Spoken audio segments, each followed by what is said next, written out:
ნუ სტაფი მაგაზიაში ვერ გახდა. აი მე პრინციპალი მომწონს რა ძალიან რა. ხო, ანუ iOS-საც შენ რო ყავდა პრინციპალი ახლა. ხო, აი მაგა ჩემი როლ მოდელი მაგამ ბავშვი. ხო, ნუ აი სტაფის მერი არის პრინციპალი რა. და ჩემს თქმა წარმოიდგინე ანუ Swift-ის პიარებს არ რევიუებს ჩაულებრივად, ნუ მაგრამ ნუ Android-ის ბექგრაუნდით არის რა. საქართველოსაც ქონდა მაშინ, ეხლა არა, მაგრამ საქართველოს ერთ-ერთი top destination-ია ნომედებისთვის, ძალიან დიდი community-ია აქაც. მაგიტოა რომ ამდენი მეზობელი ქვეყნებიდან შემოვიდა რა. Co-working space-ებიც გაცოცხლდა. კი, გეუბნები ანუ ლოგინი, ანუ ჩაულებრივად რომ უყურებდით request-ებს, error request-ები იკარგებოდა. არა, არასტორია მაპატია, ანუ არ არის ეგრე. ანუ რაღაც არ გაქვს გამართული სწორად, იმიტომ რომ 4 სერვისია მარტო ლოგირებაზე. App Insights-ი, ის რა ქვია, Log Analytics Workspace-ი, ძალიან ბევრი რამე. მაგას სამშობლო ანუ რო იკარგება რაღაცა. არაფერი არ იკარგება, მე ჯერ არ მქონია ეგის შემთხვევა, აი ჟურის ლოგინგზე რამე დაკარგული იყოს.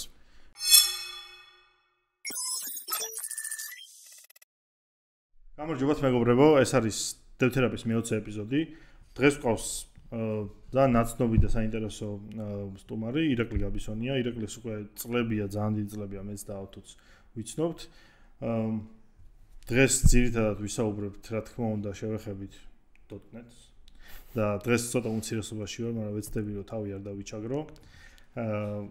ხო, და დავიწყოთ. ხო, სანამ დავიწყებ, შეგახსენებთ, რომ ჩვენი პოდკასტის სპონსორი არის Texi და მადლობა Texis და კიდევ ერთხელ ვინც იყენებთ ჩვენს პროდუქტებს, ძალიან მაგარი აპდეიტი გამოვუშვით Coke Rewards-ის აპლიკაციაში, სადაც ძალიან მალე დაიწყება ძალიან საინტერესო კამპანია და ვისაც სირბილი გიყვართ, მზად იყავით, ძალიან საინტერესო რაღაცები იქნება. ასევე მადლობას გიხდით subscriber-ებისთვის. ბოლო ეპიზოდიდან დღემ, ანუ ირაკლის. ხო, არა, ლევანიდან დღემდე საკმაოდ დიდი ბამპი გვაქვს, სადღაც დაახლოებით 200-მდე subscriber-ი ავიღეთ და სულ ცოტა გვაქვს, დაახლოებით 80 კაცი გვაყლია, რომ 3,000 შევძლო. ამიტომაც მე იმედი მაქვს, რომ ამის შემდეგ რო ჩავწერთ ეპიზოდს, 21 ეპიზოდს, 3,000 subscriber-ი გვეყოლება. ასევე Discord-ში შემოდით, არ დაგავიწყდეთ, უკვე 640-ზე მეტი ადამიანი ვართ და მალე გვინდა რომ ავიდეთ 1000-ზე. სანამ უშუალოდ ირაკლიმდე გადავალთ, წინაზე ირაკლიმ გვაჩუქა ძალიან მაგარი წიგნი, რომელიც აქ გვიდევს და მინდა რომ ეს მერე დავიკითხო, აუცილებლად წავიღო. ხო, მინდა მეთქვა ეგეთი რაღაცა, რომ ირაკლიმ გვაჩუქა ეგეთი Wu-Tang-ის წიგნი, Wu-Tang Manual-ი. აქ თავარი იდეა ის არის, რომ მეც ძალიან დიდი ფანი ვარ ირაკლის თორნიკეთს და საერთოდ ირაკლი რო გავიცანი, Wu-Tang-ი რო გავიგე რო იცოდა, ეგ იყო ჩემი შოკი და ფათაშორის ერთ-ერთ პირველი მაგაზე მე მივალთ რა, რომ რელოკაცია რო გადაწყვეტა რაღაც ეტაპზე, ხო? მეთქი სამახსოვროდ რაღაცა მინდა ვაჩუქო და სახლში მქონდა 36 Chambers-ის დისკი და მეთქი აი გაბი მე მაგას ყველას არ უშვები. მართლა, ეგ ძალიან დიდი რესპექტია შეგა. ხო, მოკლედ ჩემთვისაც კი არ განაჩუქა. მოკლედ, ირაკლი, როგორ ახარ? კარგად, მადლობა მოწვევისთვის. თანკაია თქვენი პოდკასტი მომწონს, გიყურებთ და მადლობა რომ მომიწვევთ. ირაკლი არის ერთ-ერთი OG, რაც ერთად დავიწყეთ, სადაც დაახლოებით 8-9 წლის წინ. ხო, ჰაკათონზე გავიცანით ერთმანეთი და იმის მერე ჩვენი გზით მივდივართ. მოკლედ, დავიწყოთ საუბარი, ჯერ მოგვიყევი, ჩვენ კი ვიცით თითქმის ყველაფერი, მაგრამ გავაცნოთ შენი თავი მაყურებელს. მოგვიყავი დასაწყისისთვის და დღეს მე გადავიდეთ ჩვენ თემებზე, რაც გუზაზს გვინდა რომ ვისაუბროთ. ხო, ნუ როგორ დავიწყე სტანდარტულად, ანუ სკრიპტ კიდობით ესე რაღაც, ვისაც ყველა საინტერესებდა რაღაც ჰოლივუდიდან, რაღაც ჰაკერ მუვიებიდან. მე იყო ჩემ ძმას ჰქონდა დიდი წვლილი, ესე ვთქვათ. პირველად ჩემმა ძმამ მომიტანა რაღაც პროგრამირების წიგნი, რომელიც იყო საბჭოთა კავშირის დროინდელი პროგრამირების ენა იყო ეგეთი რაპირა. Basic stils-ზე იწერებოდა რუსულად ოღონდ, რა თქმა უნდა არაფერი არ მისმოდა, მაგრამ პირველად რომ ვნახე რაღაცას, მეთქი კომპიუტერიც არ მქონდა მაშინ რა. ხო, მე დავიწყე რაღაცების research-ი და მე იყო უნივერსიტეტიდან, როცა პირველად შევეხე, ესე ვთქვათ, რეალურ პროგრამირებას, ეს იყო Turbo Pascal-ი. ლურჯ სკრინზე, თეთრი დიდი ასოებით პროგრამირების რაღაც ცდელობა, ესე ვთქვათ რა. მასივის ინდექსი ერთიდან იწყებოდა კი. ხო, მე გადავედი .NET-ზე, მაგრამ მანამდე ბევრი რაღაც ვცადე, ესე ვთქვათ, სხვადასხვა ენები, რაღაც დონემდე მივდიოდი, მე რაღაც ახალს ვიწყებდი ხოლმე რა. და ნუ მე ძირითადი რაზეც დავრჩი ყველაზე დიდხანს არის .NET-ი რა და თქვენც ახლა მაკედან გიცნობთ რა. კი. იდეაში იმიტომ ნუ ლოგიკურია ახლა რომ მაშინთან მით უმეტეს ბევრი ჯობი ესე ვთქვათ არ იყო და .NET-ი ნუ დღესაც ისედაც ყველაზე მოთხოვნადია საქართველოში და მაშინაც ყველაზე ხო, უბრალოდ თავიდან ჩემი პირველი ჯობი იყო ტესტერად დავიწყე მუშაობა. და საინტერესო ის იყო რომ ტესტირების გარდა ალბათ ყველაფერი ვაკეთე იმ სამსახურში და ერთ-ერთი იყო რომ PHP-ზე ვწერდი ხოლმე რა რაღაცებს ანუ პლაგინებს და რაღაცებს ვაკეთებდით PHP-ზე. და მაშინთან Laravel არ იყო. არა, ანუ ჩვეულებრივი PHP, ნუ მაშინ არც არაფერი არ იყო ესე დიდად რა, ანუ რაღაც ფლეშკითეს როდნენ ერთმანეთს. .NET-იც მაშინ Linux-ზე არ იყო, Windows-ზე. კი, MVC5 იყო სტანდარტი, მაშინ ეგრე იყო და მე პირველი .NET ჯობი იყო Wandio, სადაც პირველად ვნახე სხვა .NET დეველოპერი. მე მახსოვს რომ აკადემიაში რო სწავლობდი C-ს Linux-ი მეყენა სახში. და მე მქონდა სილაბუსში რო უყურებდი მოდიოდა C# და მახსოვს რომ მაღაზიებნი ერულობდი მაშინ რომ აი ხა ამის გამო მეთქი Windows-ი უნდა დავაყენო. ხო, აი ზუსტად მაგის პრალია რომ მე ვიპოვე იდეაში ისა Mono იყო, ეგეთი ფრეიმვორკი, რომელზეც ეშვებათ Mono Studio იყო. მე რიგ Mono Studio გადაკეთდა იყიდა Microsoft-თან გადაკეთდა Xamarin Studio. ანუ მე მანდის იყო პროსტა რა დღემდე ეგ მითები რომ არსებობს .NET-ის სიცოდეზე, აი ეგ ვსაუბრობდით სანამ დავიწყებდით ჩაწერას რა, რომ ვიღაც ნაცნობი შეხვდა გავის და რატომღაც იმას პირველი გაახსენდა ის რომ .NET-ი და C# ეგ ხომ მხოლოდ Windows-ია რა. ეგ მითი არსებობს. მაგ ლოგიკას ვერ ანუ ეგეთი ადამიანი თუ რაღაცა სტუდიო ვერ დაუჯერებთ, იმიტომ რავი. ხო, ნუ აწელი გავიდა მაგის მერე ხარ იმის მერე თუ არ მისულხარ, რავი, მაგაზე არ შეიძლება. ხო, ნუ მაგაში ხა ბალმერს ხო ყველაზე დიდი წვლილი აქვს, რომ ანუ Microsoft-ი ესე დემონიზირება მოახდინა და ზოგადად დაამახსოვრა ყველას, რომ რაღაც ცუდი ტიპია და ანუ ცუდი რეპუტაცია შეუქმნა. მაგიტომ არის. კი, იმიტომ მე მახსოვს მაგალითად GitHub-ი რო იყიდა Microsoft-მა. აი ძალიან საშინელი ისინი ჭორები და აი მოლოდინები ქონდათ Reddit-ზე ყველგან დეველოპერებს და ეგონათ რომ GitHub-ის გახდებოდა ჩვეულებრივი Skype-ი, რომელიც მე დაბრიდეს. და მაგრამ ნუ დღეს ვერც შეატყობ GitHub-ს რო არ იცოდე. საერთოდ დღევანდელი Microsoft-ი ხო გამოსწორდა რა open source-დას საერთოდ ვერ შეატყობ რომ GitHub-ი არის Microsoft-ის პროდუქტი. და ერთ-ერთი რავი ჩვენ სფეროში ტოპ პროდუქტი. და ზუსტად მაგის პრობლემა იყო ჩემი ერთ რომ Microsoft-მა ვერაფერი ვერ დააკლო რა, იმიტომ რომ GitHub-ი უკვე დიდი ხელსაწყო იყო, იმაზე დიდი ვიდრე Skype-ი. მაგისთვის ხელები ხო, თან community-ის დიდი წვლილი ქონდა, ეხა community-ა მანდ მთავარი რა და ანუ ესე თავის გემოზე ვერ შეცვლიდა მან ბევრ რაღაცას, ან დაუჯდებოდა იმის ფასად რომ დაკარგავდა customer. არ არსებობს დღეს GitHub-ის ალტერნატივა, სადაც ვიღაცას open source პროექტი ენდომება და სადმე გახსნა. კი ბატონო. აზრი არა უბრალოდ. Wandio-ში როდესაც მოხდი, მოდი რადგან Wandio ვახსენეთ, ჩემთვისაც Wandio ასოცირდება ერთ-ერთ ყველაზე საუკეთესო დეველოპერულ ლებთან და პერიოდთან ესე რა ვთქვათ რა. შენ ჩემზე დიდი ხანი იყავი Wandio-ში და მაქედან დაიწყე ასე ვთქვათ კარიერა, რამდენადაც მახსოვს რა და აი ამაზე თუ შეგიძლია რომ მაყურებელს მოუყვე რომ აი როგორ და მე რო CTO გახდი და აი ამ გზაზე რო ვისაუბროთ. ხო, Wandio-ში ვიყავი მე-19 ადამიანი, ასე ვთქვათ, რაღაც მაშინ პატარა ბინაში ვიყავით. ვაკეში ხო? ხო, ვაკეში ვიყავით ფალიაშულზე.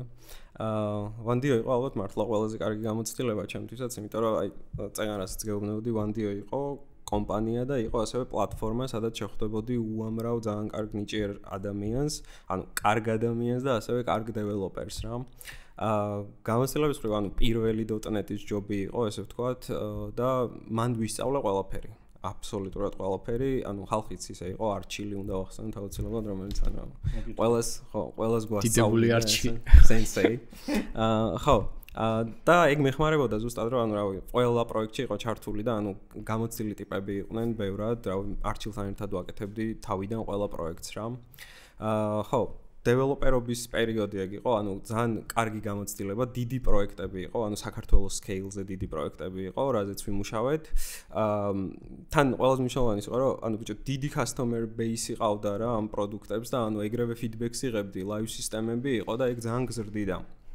ხო, მაგის პარალელურად ანუ Wandio-ს ასევე კარგი რაც ჰქონდა, ანუ მარტო Wandio-ში არ იყავი ჩაკეტილი რა, ანუ რადგან outsourcing-ი იყო, ამის გამო მიწევდა სხვადასხვა კომპანიებთან კვეთა. იგივე Lemon-Dust-თან, სადაც ანუ იქაურ დეველოპერებს ვიცნობდი, ASECO, TBC, ბევრი იყო რა და ანუ რაღაც ანუ One-Dio-s წლებში, ესე ვთქვათ, ვიმუშავე ბევრ სხვა ქართულ კომპანიაში და მაგით ანუ ზოგადად community-ს იცნობდი. და დომეინისაც იცნობდი. ხო, დომეინს იცნობდი და სხვადასხვა ბიზნეს სწავლობ. ეგ ყველაზე კარგი რაც არის outsourcing-ში, აი რომ გადადიხარ, გადმოდიხარ და რაღაც ერთ პროექტზე არ ხარ, არ ბერდები ერთ პროექტზე რა. სხვადასხვა ბიზნესის სხვადასხვა პრობლემებს სწავლობ. კი, ეგ არის ძალიან მნიშვნელოვანი და მით უმეტეს დამწყებისთვის არის აი კრიტიკულად მნიშვნელოვანი. თან ანუ ყველაზე მაგარი მომენტი მანდ ის არის რომ ტექნოლოგიურ განვითარებას მიყვები რა, ანუ წლიდან წლამდე რაღაც ახალი გამოდის, ანუ არ გიწევს რომ რაღაც ძველ ლეგასი რაღაცაზე ჩარჩე და გადადიხარ ახალზე. თან თქვენ მანდ ნულიდან იწყებთ პროექტებს. კი. აი ეგ არის ყველაზე მნიშვნელოვანი დამწყება. კი, ეგრე იყო. ყველაზე ბედნიერება და დიდი ის. კი, Greenfield პროექტები.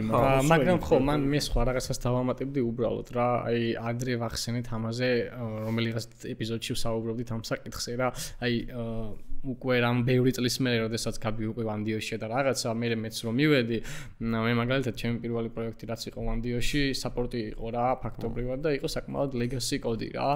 ანუ მე მემხრობი იმას, რომ legacy კოდიდანაც და legacy პროექტებიდანაც ძალიან ბევრი რამის სწავლა შეიძლება. და ძალიან შეიძლება იმაზე უკეთ წაგადგეს ძველ ტექნოლოგიაზე სწავლა მომავალში, ვიდრე ეგრევე რომ რაღაცა CQRS-ებით და რაღაცებით დამეწყოს. სხვისი კოდის გარჩევა არის ძალიან მნიშვნელოვანი და აი აუცილებელია legacy კოდში რომ ჩაძურე და შეგეძლოს იქ რაღაცების ისე შეცვლა, რაღაცები არ გააფუჭო. ოღონდ ეგ ცოტა რთული მისატანია დამწყებისთვის რა, ანუ აი მაგალითად მაგ პრობლემას ძალიან ხშირად ვაწყდებოდით ხოლმე EPAM-ში რა, ანუ არჩილმაც ლაპარაკა მაგაზე რომ რამე legacy თუ იყო, ეგრევე ნიშნავდა რომ ცუდია რა, ანუ და ნუ ცუდიც რომ იყოს, ანუ მან სწავლობ, ანუ კოდი რომ ცუდი იყოს, ანუ შენ შეგიძლია მე თან მაგას საკითხს ორნაირად უყურებ. ერთი არის რომ შეიძლება შენ არ გინდოდეს მაგაზე მუშაობა და ოკეი, მაგრამ შენ უნდა გაითავისო ის რომ კარიერაში ძალიან ბევრჯერ შეიძლება მოგიწიოს ისეთი რაღაც კეთება, რაც არ გინდა. და შენ აქ უნდა შეძლო იმის დაჭერა, რომ ბენეფიტები წამოიღო. და შენ თუ მაგ კუთხით შეხედავ, მაგრამ ყველა დამწყების თავი პირველი ის რა არის შეიძლება გადასაწერია. თავი უნდა გადავწეროთ. არა, EPAM-შიც რო ვიყავი, იქაც ვიღაცები რო იჩნდებოდნენ ტიპები, ამბობდნენ რომ აუ რაღაცა ძველუბედურებაზე მამუშავებდნენ და რაღაცა. ხო, ანუ მესმის არა, მაგათიც მესმის რა, ყველას უნდა ახალ ტექნოლოგიაზე მუშაობა, ყველას უნდა რაღაცა მოდერნ რაღაცების კეთება რა, და ზოგადად ტექნოლოგია მიცის, ზოგადად მტვერის დადება გონებრივად. ანუ მე მაგათაც ჭირს ხოლმე რა, ერთ რაღაცას რო ვიყენებ, სულ რომ მაგარი იყოს, მე რაღაცნაირად კი, მოსაბეზრებელია, მაგრამ ხო და პროფესიონალი თუ ჩართავ ცოტა და ისე შეხედა მაგ პრობლემას რა, აი სიყვარულით კი არ აკეთებ, მაგრამ იმიტომ აკეთებ, რომ შენ რაღაცა ბენეფიტი აიღო რა. სწორად უნდა მოიტანოს მენეჯერმა, ლიდმა, არ ვიცი ვიღაცამ, რომ ეგ და იდეაში ბევრი რაღაც წამოღება შეგიძლია ძალიან, აი ბევრი ცოდნის წამოღება შეგიძლია რა. ხო, მაგრამ მე მაგ მხრივ გამიმართლა, რომ ძირითადად ანუ მთელი კარიერის განმავლობაში რაღაც Greenfield პროექტებზე ვიმუშავე, ანუ ნოლიდან იწყება ხოლმე, რატომ გასავალ. ჩემიც პირველი სამსახურის ეგეთი იყო, Greenfield-ები იყო და აი მეორე იყო უკვე რომ 2004 წლის დაწერილი Stack Overflow-ზე რო ის გაქვს კითხვა ხო დაწერილი WPF-ის პროგრამა მქონდა და მქონდა C++-ის რენდერერი დაბლა და აქ რასაკეთებდი WPF-ში შეგეძლო აი live-ში ხო იყო რაღაც ტელეარხი გასული და იმ live-ში რო იყო გასული შეგეძლო იქ რაღაც რეკლამა გამოგესვა და სცენას აწყობდი და მე რო დააჭერდი ეს C#-ის WPF-ი რაღაცნაირად ანუ ლუას ჩადიოდა, ლუას კითხულობდა C++ და ჰაი მე on the fly არენდერებდი. მაგრამ რო გაგიხსნა, კაროჩე, ანუ ეს C#-ის პროექტი просто რომ დაგებილდა, ჭირდებოდა 7 წუთი.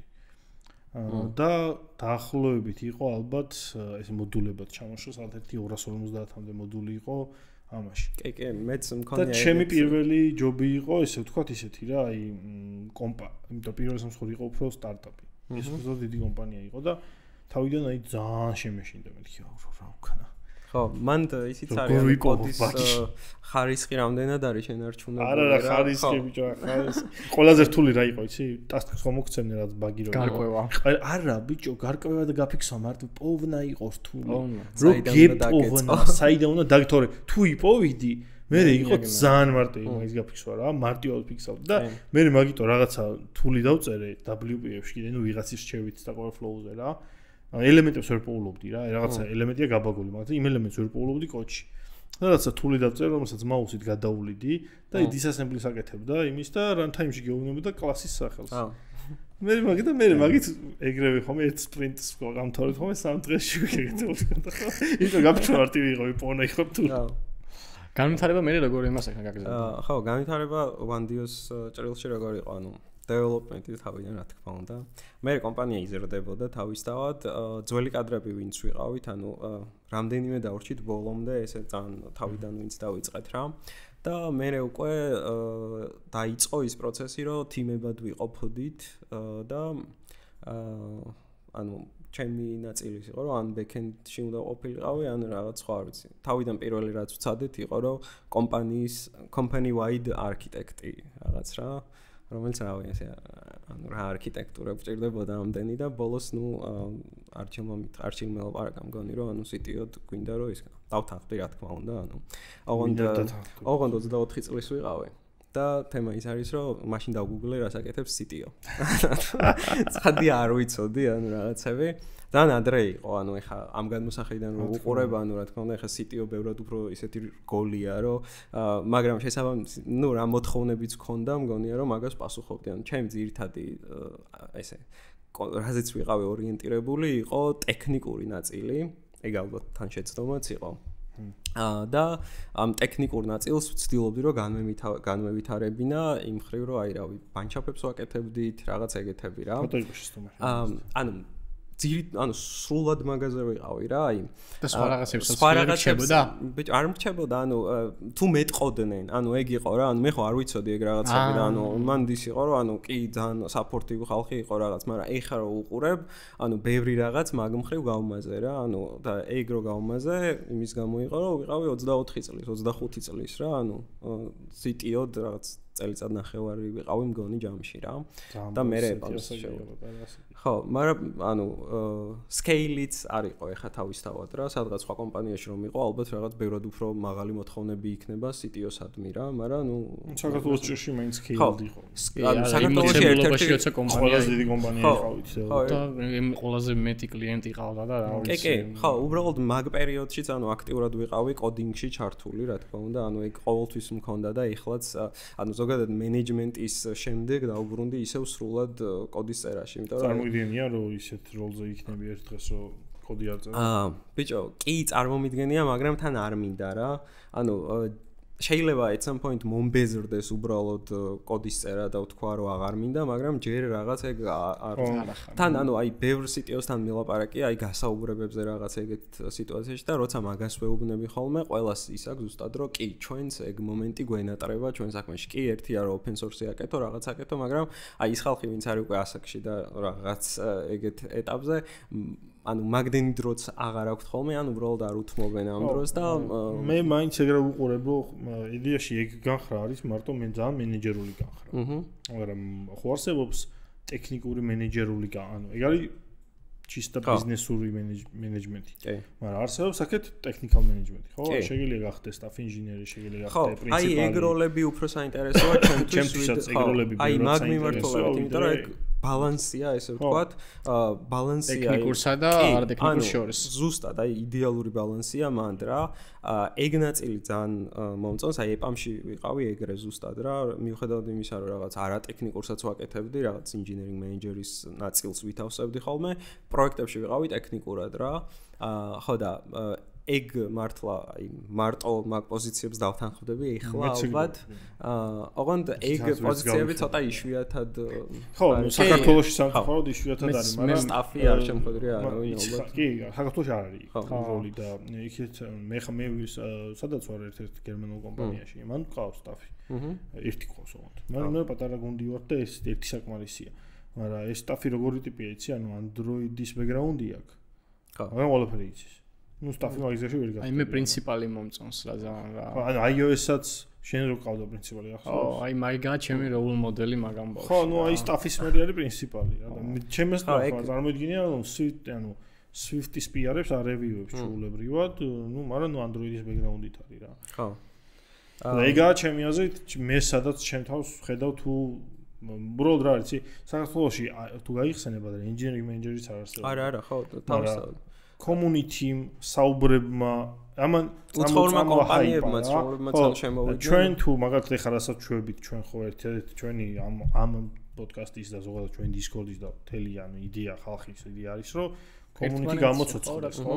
ხო და რეალურად თუ სწორი მიმართულებით ვივლით ბევრს ვილაპარაკებთ და ბევრს ვიყვირებთ და გითხრათ თქვენ რო ატარებთ ხვალ იმ .NET-ს ეგეთი რაღაცები თუ ბევრი ჩატარდება ჩემი აზრით ბევრს ვილაპარაკებთ რაღაცები შეიცვლება. კი, უბრალოდ მან ერთი რაღაც მახსენდება გაბი, რადგან ვანდიო და ეპამი ახსენე ეგეთი რაღაცა, რომ ეპამში როდესაც აი მაგალითად ეპამის ჭრილში იყო ეგეთი რაღაც რამდენადაც მახსოვს, რომ ექსტრა პასუხისმგებლობები გემატებოდა გარდა ტექნიკურობისა, იმიტომ რომ მე მახსოვს, რომ მე და შენ რომ რაღაცებს რჩევებს მაძლევდი ხოლმე ერთ-ერთ იმაში ეგეთი რაღაც მითხარი, რომ აი სხვისი დამენეჯების გამო ჩემ თავს ვაკლებ რაღაც ცოდნას და ამის გამო ხელი მეშლება. აი ამ ნახე ეგ როგორ იყო, ანუ ეპამში არის ეგეთი სტრუქტურა, რომ ანუ რაღაც როლი რომ გაქვს, დაუშვათ თუ კი team lead-ობას ან რაღაცას engineering manager-ობას ითავსებ, დაუშვათ ეგ არის ანუ ბიჭო რაღაც დონემდე საინტერესოა ხოლმე რა თქმა უნდა რა, მაგრამ ანუ ისევ მანდაც როგორ ხალხს ამენეჯებ და რაღაც ხო აქვს მნიშვნელობა, თუ კი სულ ჯუნიორებთან იქნები, ანუ მართლა მანდ იმდენ განვითარებას ვერ ნახავ რა, ანუ შენც უნდა მიიღო რაღაც ისა მაკეთ ესე ვთქვათ რა და მაგ ცოდნის გაზიარების მომენტში ძალიან ბევრს სწავლობ რა. მე მაგალითად სულ ეგრე ვარ ხოლმე რაღაცას რომ მინდა ვიღაცას აუხსნა, მე შეიძლება მიხვდე რომ უი რაღაცები ესე სიღრმისეულად არ მცოდნია. ეპამში ანუ შენი დრო რაც იყო პროექტზე განსაზღვრული, მაგას პლუს იყო დამატებით კიდე რაღაცები რა, ანუ ექსტრა ვორკი რა, ეგ იყო ალბათ რაც ვიგულისხმე მაგას. ხო. ხო, თუმცა, ნუ ეპამში ეგ ძალიან კარგი გამოცდილება იყო, იმიტომ რომ ეგ რაღაც სტრუქტურირებული იყო, ესე ვთქვათ, ეგ პროცესები, ყველაფერი და დიდი კომპანიის გამოცდილება მაინც სხვა. ის რაც დაუშვათ ვანდიოში მაშინ კეთდებოდა, ეგ იქ უკვე განსაზღვრული იყო რა. ხო. ხო. და ამ მენეჯერების დროს სხვადასხვა ანუ რაღაც ერთ გუნდზე იყავი მიესაინებული თუ ეპამში თუ ეპამში. ხო, ეპამში .NET-ზე ესე ვთქვათ, მე და არჩილი ვიყავით, ვიყოფდით ესე .NET-ის იმას, ტექნიკური ნაწილი იყო, ჩემი ნაწილი, ესე ვთქვათ, სადაც ანუ personal development plan-ებს ვაკეთებდით ხალხისთვის და მსგავსი რაღაცები, ანუ გეგმებს და რაღაცებს. ხო, ეგ იყო ყველა developers უნდა ქონოდა განვითარების გეგმა, ანუ ეგ არის ძალიან კარგი რაღაც, ანუ მიუხედავად იმისა, რომ ვიღაცას შეიძლება legacy code-ზე მუშაობა არ მოეწონოს, მაგის გარეთ, ესე ვთქვათ, პროექტის გარეთ ყოველთვის ქონდა განვითარების საშუალება. იგივე მეც რა, ანუ მეც მყავდა ბევრი მენტორი, იგივე არქიტექტურის მიმართულებით რაღაცები, რომლებიც აი ტოპ ხალხი იყო რა. ანუ ეგ რეალურად გაძლევს საშუალებას, რომ როცა ერთ და იგივე საქმეს აკეთებს, feeling-ი მაინც კონდეს, რომ კი, რა თქმა უნდა და პლუს ამას კომპანიის ხრიკია, რომ დეველოპერებს დიდხანს უნდა გარე, ანუ შიდა პროექტები არის კიდევ, რაც ძალიან მნიშვნელოვანია, შეგიძლია ჩაერთო, open source-ი აკეთო, რაღაც ეგეთები და ეგ ცალკე არა. ეხლა ვარ Andromeda Health-ში, senior software engineer ვარ, დავბრუნდი სრულად ეს development-ში, ოღონდ ეგ მოხდა ეპამის მერე. ანუ ჩემი კარიერა ეგრე იყო რა, ანუ management-ი იყო ბოლო ეპამი რაღაც მხრივ და მერე დავბრუნდი developer-ად. ზოგადად სრულად ეხლა remote-ად ხარ ხო? კი, ეხლა ვარ remote-ად და სახლიდან მუშაობ თუ დადიხარ? ახლის კაცია. ბიჭო, სახლიდან ძირითადად რა, ანუ home office-ი მაქვს კარგი და ანუ მირჩევნია მანდ, მაგრამ მაინც გავდივარ ხოლმე რაღაც მომენტში, ანუ ალბათ ყველას აქ ეგრო რაღაც სოციალიზაცია გინდება, უბრალოდ ანუ ადამიანებს უყურო. და მაგისტვის გავდივარ ხოლმე coworking-ებში. მე რამდენადაც მახსოვს გაბი CTO-სთან ერთად რაღაც პერიოდში შენ თქვა რადგან senior software engineering-ი ახსენე, შენ გიმუშავია როგორც solutions architect-ად რა. ძალიან ეს პოზიცია არ გხსენებია მე მგონი საერთოდ რა, ანუ რაღაც ძალიან ისე გაკვრით რა. აი ამაზე რომ მაყურებელს ყველა კომპანიას მე მგონი სხვადასხვა definition. ანუ აი მაგალითად ჩემ შემთხვევაში თუ ჩემ შემთხვევაში solutions architect-ის როგორც ასეთი პოზიციაზე არ ყოფილა, მაგრამ ვაკეთებდი ძალიან ბევრი ისეთ რაღაცა, სადაც solution architect-ს ევალებოდა რა, გარემოს აწყობა, სწორი solution-ების მოფიქრება რა და აი მაგაზე თუ შეგიძლია რომ უბრალოდ მაყურებელს აუხსნა რა მნიშვნელობა ენიჭება როლს solution architect-ს ზოგადად რა. solution architect-ი ალბათ დიდ პროექტებშია ისევ საჭირო ყველაზე მეტად, ანუ პატარა პროექტებში ჩვეულებრივ დეველოპერი ითავსებს რა თქმა უნდა. ყველა კომპანიას მართლა თავისი სხვადასხვა გაგება აქვს solution architect-ის და საქართველოში რასაც ვაწყდები ხოლმე ძირითადად არის ბანკებს ყავთ solution architect-ები.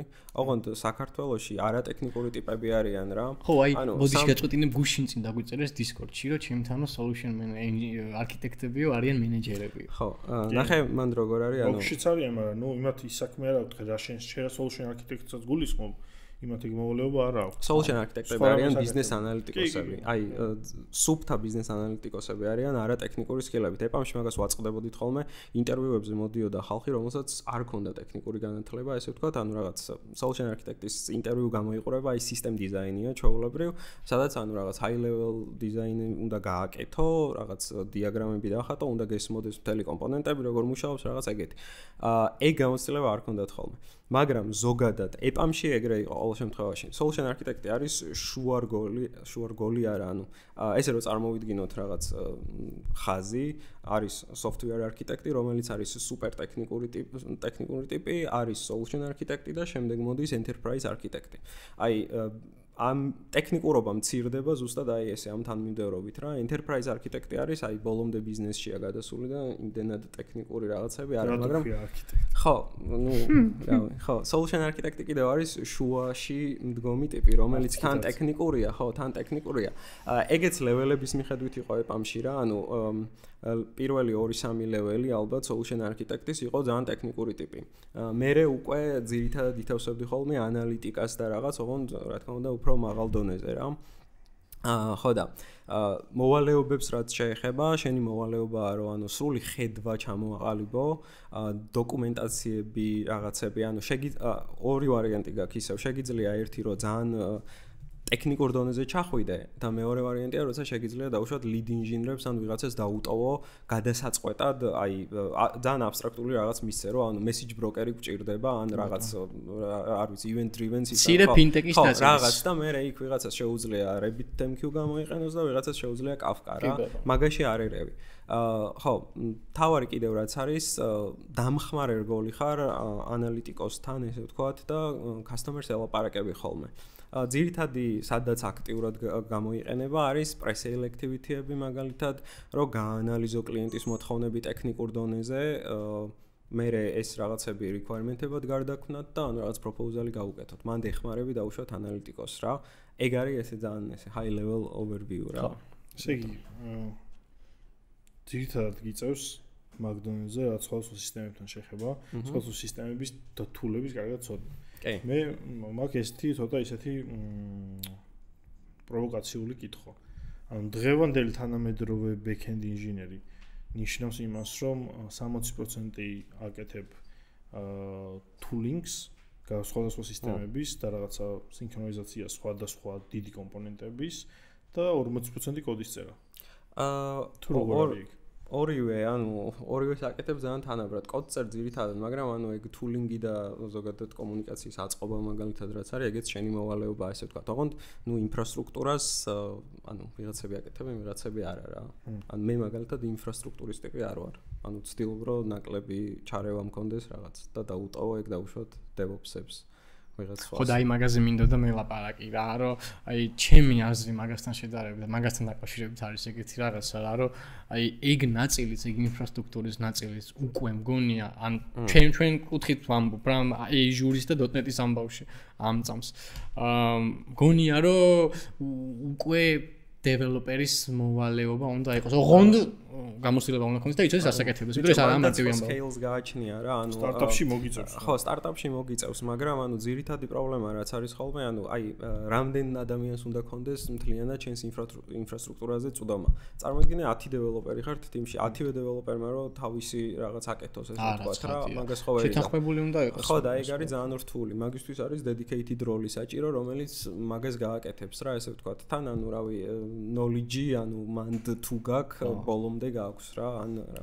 ჩვენთან მაგალითად როგორ არის, ჩვენ ხა ძალიან ცოტანი პატარები ვართ ხა და სტარტაპი ვართ ჩვეულებრივად და სხვადასხვა პროექტებს რო ვაკეთებთ, ისევ ვაკეთებთ, რომ რამდენიმე, ნუ მაქსიმუმ 2 back-end developer-ი ყოფნის იმ პროექტს. და რა თქმა უნდა, ამას ცალკე ეკოსისტემა ხო ჭირდება ყველაფერი ინფრასტრუქტურა და თვითონ ყველაფერს თვითონ ეს. კი, ანუ მესმის უბრალოდ მაინც რა, ანუ დიდ scale-ზე რომ მიფიქრო რაღაცები, ანუ ძალიან დიდი რაღაც არის.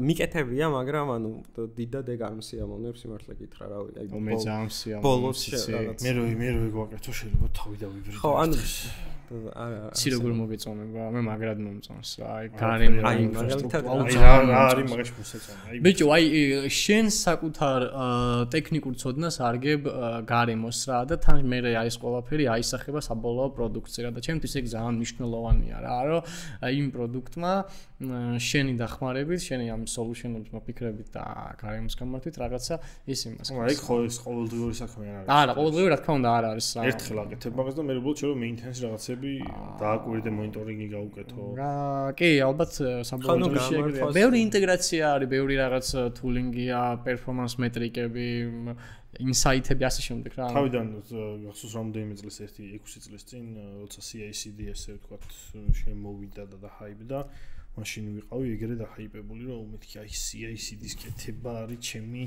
ერთ-ერთი სკილი მეთქი როგორ მიყვარს თქო და ყველგან სადაც კი ეგ გასაუბრებაზეც იყო ხოლმე რომ ანუ განსხვავებას გეკითხებოდნენ CI რა არის და CD რა არის და როგორ ქონდა აწყობილი და ეხლა მეცინება მაგას და თან ეხლა აი რო ვიწყებთ ხოლმე ახალ პროექტს რა ან რაღაცას აი ყველაზე მეტად აი ეგ მეზარება ხოლმე ეგ მომენტი რომ აი მეტად ერთი შაბლონია რომელიც უნდა გადაიტანო მოარგო აი ყველაზე მეტად ეგ მე მაგრამ აუცილებელია და აი გასართობი საერთოდ არ არის ხო და აი ეგრეა წარმოიდგინე ერთი და იგივე საკეთებ თითქოს ჩემთვის ეგრეა ანუ ჩემი აზრით ეხა გამოვა და ახლა ძალიან მალე ალბათ ბიტრაიზმა ალბათ თავის MCP გააკეთა თან და ეხა ნუ მობაილში ეს გულისხმობ ეხა ბექში არ ვიცი როგორ ხდება და რა ხდება მაგრამ მობაილში ალბათ სავარაუდოდ ვიღაცა ტიპები გააკეთებენ რაღაც სტარტაპს ყველა დაგვასწრებენ რა თქმა უნდა გააკეთებენ რაღაც აგენტს რომელსაც ეტყვი პროექტს აჭამეო და აგიწყობს თლიან workflows თავისით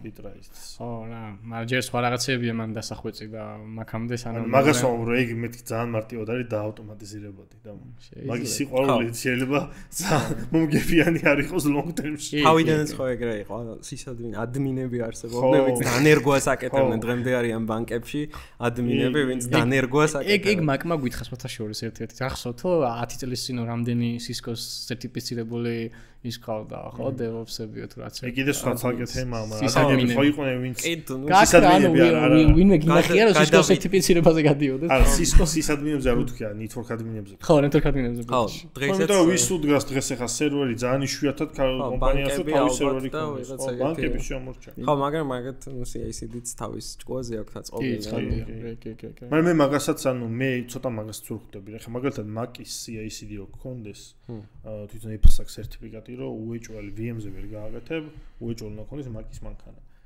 ხო და მე მაინც არიან კომპანიები, რომლებიც წვალობენ, Mac-ს ყიდულობენ, ასეტაპებენ და ამაზე უშვებენ. და როცა არის უკვე მოზადებული სოლუშენები რა, Bitraiz თვითონ გაძლევს რა, $80 იხდი და M3-ს გაძლევს შვენიერს რა. ხო, რამდენი წუთი გაქვს ან რაღაც. ხო, ნუ scale-ს გააჩნია, ხა ცოტა უნდა მეტი უნდა ვიღაცა შეიძლება უღირდეს რა, ესე ვიღაცა შეიძლება უღირდეს, ხო, მაგრამ აი რამდენზე უნდა გიღირდეს რომ აი რამდენ pull request-ს უნდა ხსნიდე დღეში და რამდენ build-ს უნდა დებდე რომ შენი მანქანები გქონდეს. აი იმის ვარიანტი მესმის ხა box-ში რო ვიყავი, box-ში გქონდა ჩვენი CI მანქანები, 3 Mac-ი გქონდა. მაგრამ იქ 30 კაცი იყო დაახლოებით ჩვენც აგრება ხა ჩვენი მანქანა გვაქვს იმაზე. ხო, ნუ გააჩნია რამდენი ხარ ხო რა. 10 კაციან სულ გუნჯი სადაც 3 კაცი დებს ბილდებს და 3 კაცი მუშაობს. არა, ეგეთ გარემოში ხო ცალსახად. შეიძლება რაღაც მომენტში საერთოდ მიხვიდე შენი სერვერის საჭიროებაზე ზოგადად და უფრო იაფი იყოს ვიდრე cloud-ი, მაგრამ ეხა ნუ cloud-ის ინფრასტრუქტურა რო დაამენეჯო ცალკე ეგ ცალკე შარია. კი ბატონო. ერთი ეგეთი კითხვა მაქვს რა. ვისაუბრეთ უკვე რომ Wandio და community ძალიან მნიშვნელოვანი იყო რა და დღემდე ჩემთვისაც რამდენად გასმუშავია Wandio-ზე შემუშაობა როგორც იყო ეგეთი ალბათ არ გამომიცდია არასოდეს რა იმიტომ რომ საუკეთესო community ხალხი და ერთად შეკრული რაღაცა იყო რა Wandio-ს მე EPAM-ში რო წახვედი ხა EPAM-ი Wandio-სთან შედარებით ძალიან დიდია და ფართოა რა ამ საკითხზე იდეაში ბევრ სტუმართან ვისაუბრეთ მაგრამ მე მაინც რადგან გიცნობ ვიციოს უფრო სხვანაირი ხედვები გაქვთ აი ამაზე რო ვისაუბრთ აი დიდ კომპანიაში და პატარა კომპანიასთან შორის მუშაობის შენებული გამოცდილება როგორი იყო რა აი აი ჩემთვის მაგალითად სანამ ამასაც ჩავტენი რა მე ხო ვიყავი EPAM-ში და ასევე პატარა კომპანიებშიც ბევრში ვიყავი პატარა კომპანიებში მუშაობისას უფრო მშვიდად ვიყავი მიუხედავად იმისა ზოგადად სად გირჩევნია შენ სად გირჩევნია აი ბოლომდე ვერ ჩამოვყალიბდი რა. ხო, ორივე მე პლუსები და მინუსები მირჩევნია, ანუ პატარა კომპანიაში მირჩევნია და გეტყვი რატომ მირჩევნია.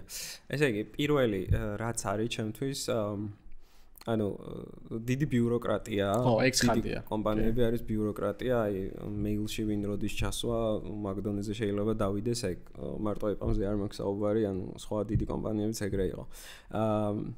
კარგი რაც აქვს დიდ კომპანიებს და ანუ ეპამი ჩემთვის კარგი რატომაც იყო, მაგალითად პროექტებია ზოგადად რა და სკეილი, რავი, ეხლა შეიძლება NDA დავარღვიო, მაგრამ Amazon-ს ვემუშავე ეპამიდან. ის უნდა ვისაუბროთ აუცილებლად. და ძალიან დიდი გამოცდილება იყო ჩემთვის ჯერ ერთი ის, რომ ანუ თან სტრესიც იყო, ეხლა წარმოიდგინე რომ რაღაც უცებ რაც ქართულ ბაზარზე მუშაობ და მე უცებ Amazon-თან იწყებ მუშაობას. ძალიან საინტერესო იყო, ეგ აქვს ძალიან კარგი, რაც რა ვერ დაუკარგა ვერც ერთ დიდ კომპანიას, აუთსორსინგზე თუ ვლაპარაკობთ, სკეილი თავისთავად, თუმცა აი პატარა კომპანიაში რა მოქნილობაც გაქვს, თავისუფლება რაც გაქვს, ეგ არის ძალიან მნიშვნელოვანი, პლუს ამას ის რომ რაღაც აი უშუალო გარემოა ბევრად უფრო ნაკლები ბიუროკრატია, მე პირადად უფრო აი თავისუფლად ვარ რა. ხო, მეც ეგრე ვარ ნამდვილად. ანუ ის კი არ არის რომ დავუშვათ სტრესი არ გაქვს რაღაც მხრივ, ანუ პროდუქტი აქაც გაქვს და იქაც გაქვს. ანუ დაჟე იქ შეიძლება უფრო მშვიდად იყო.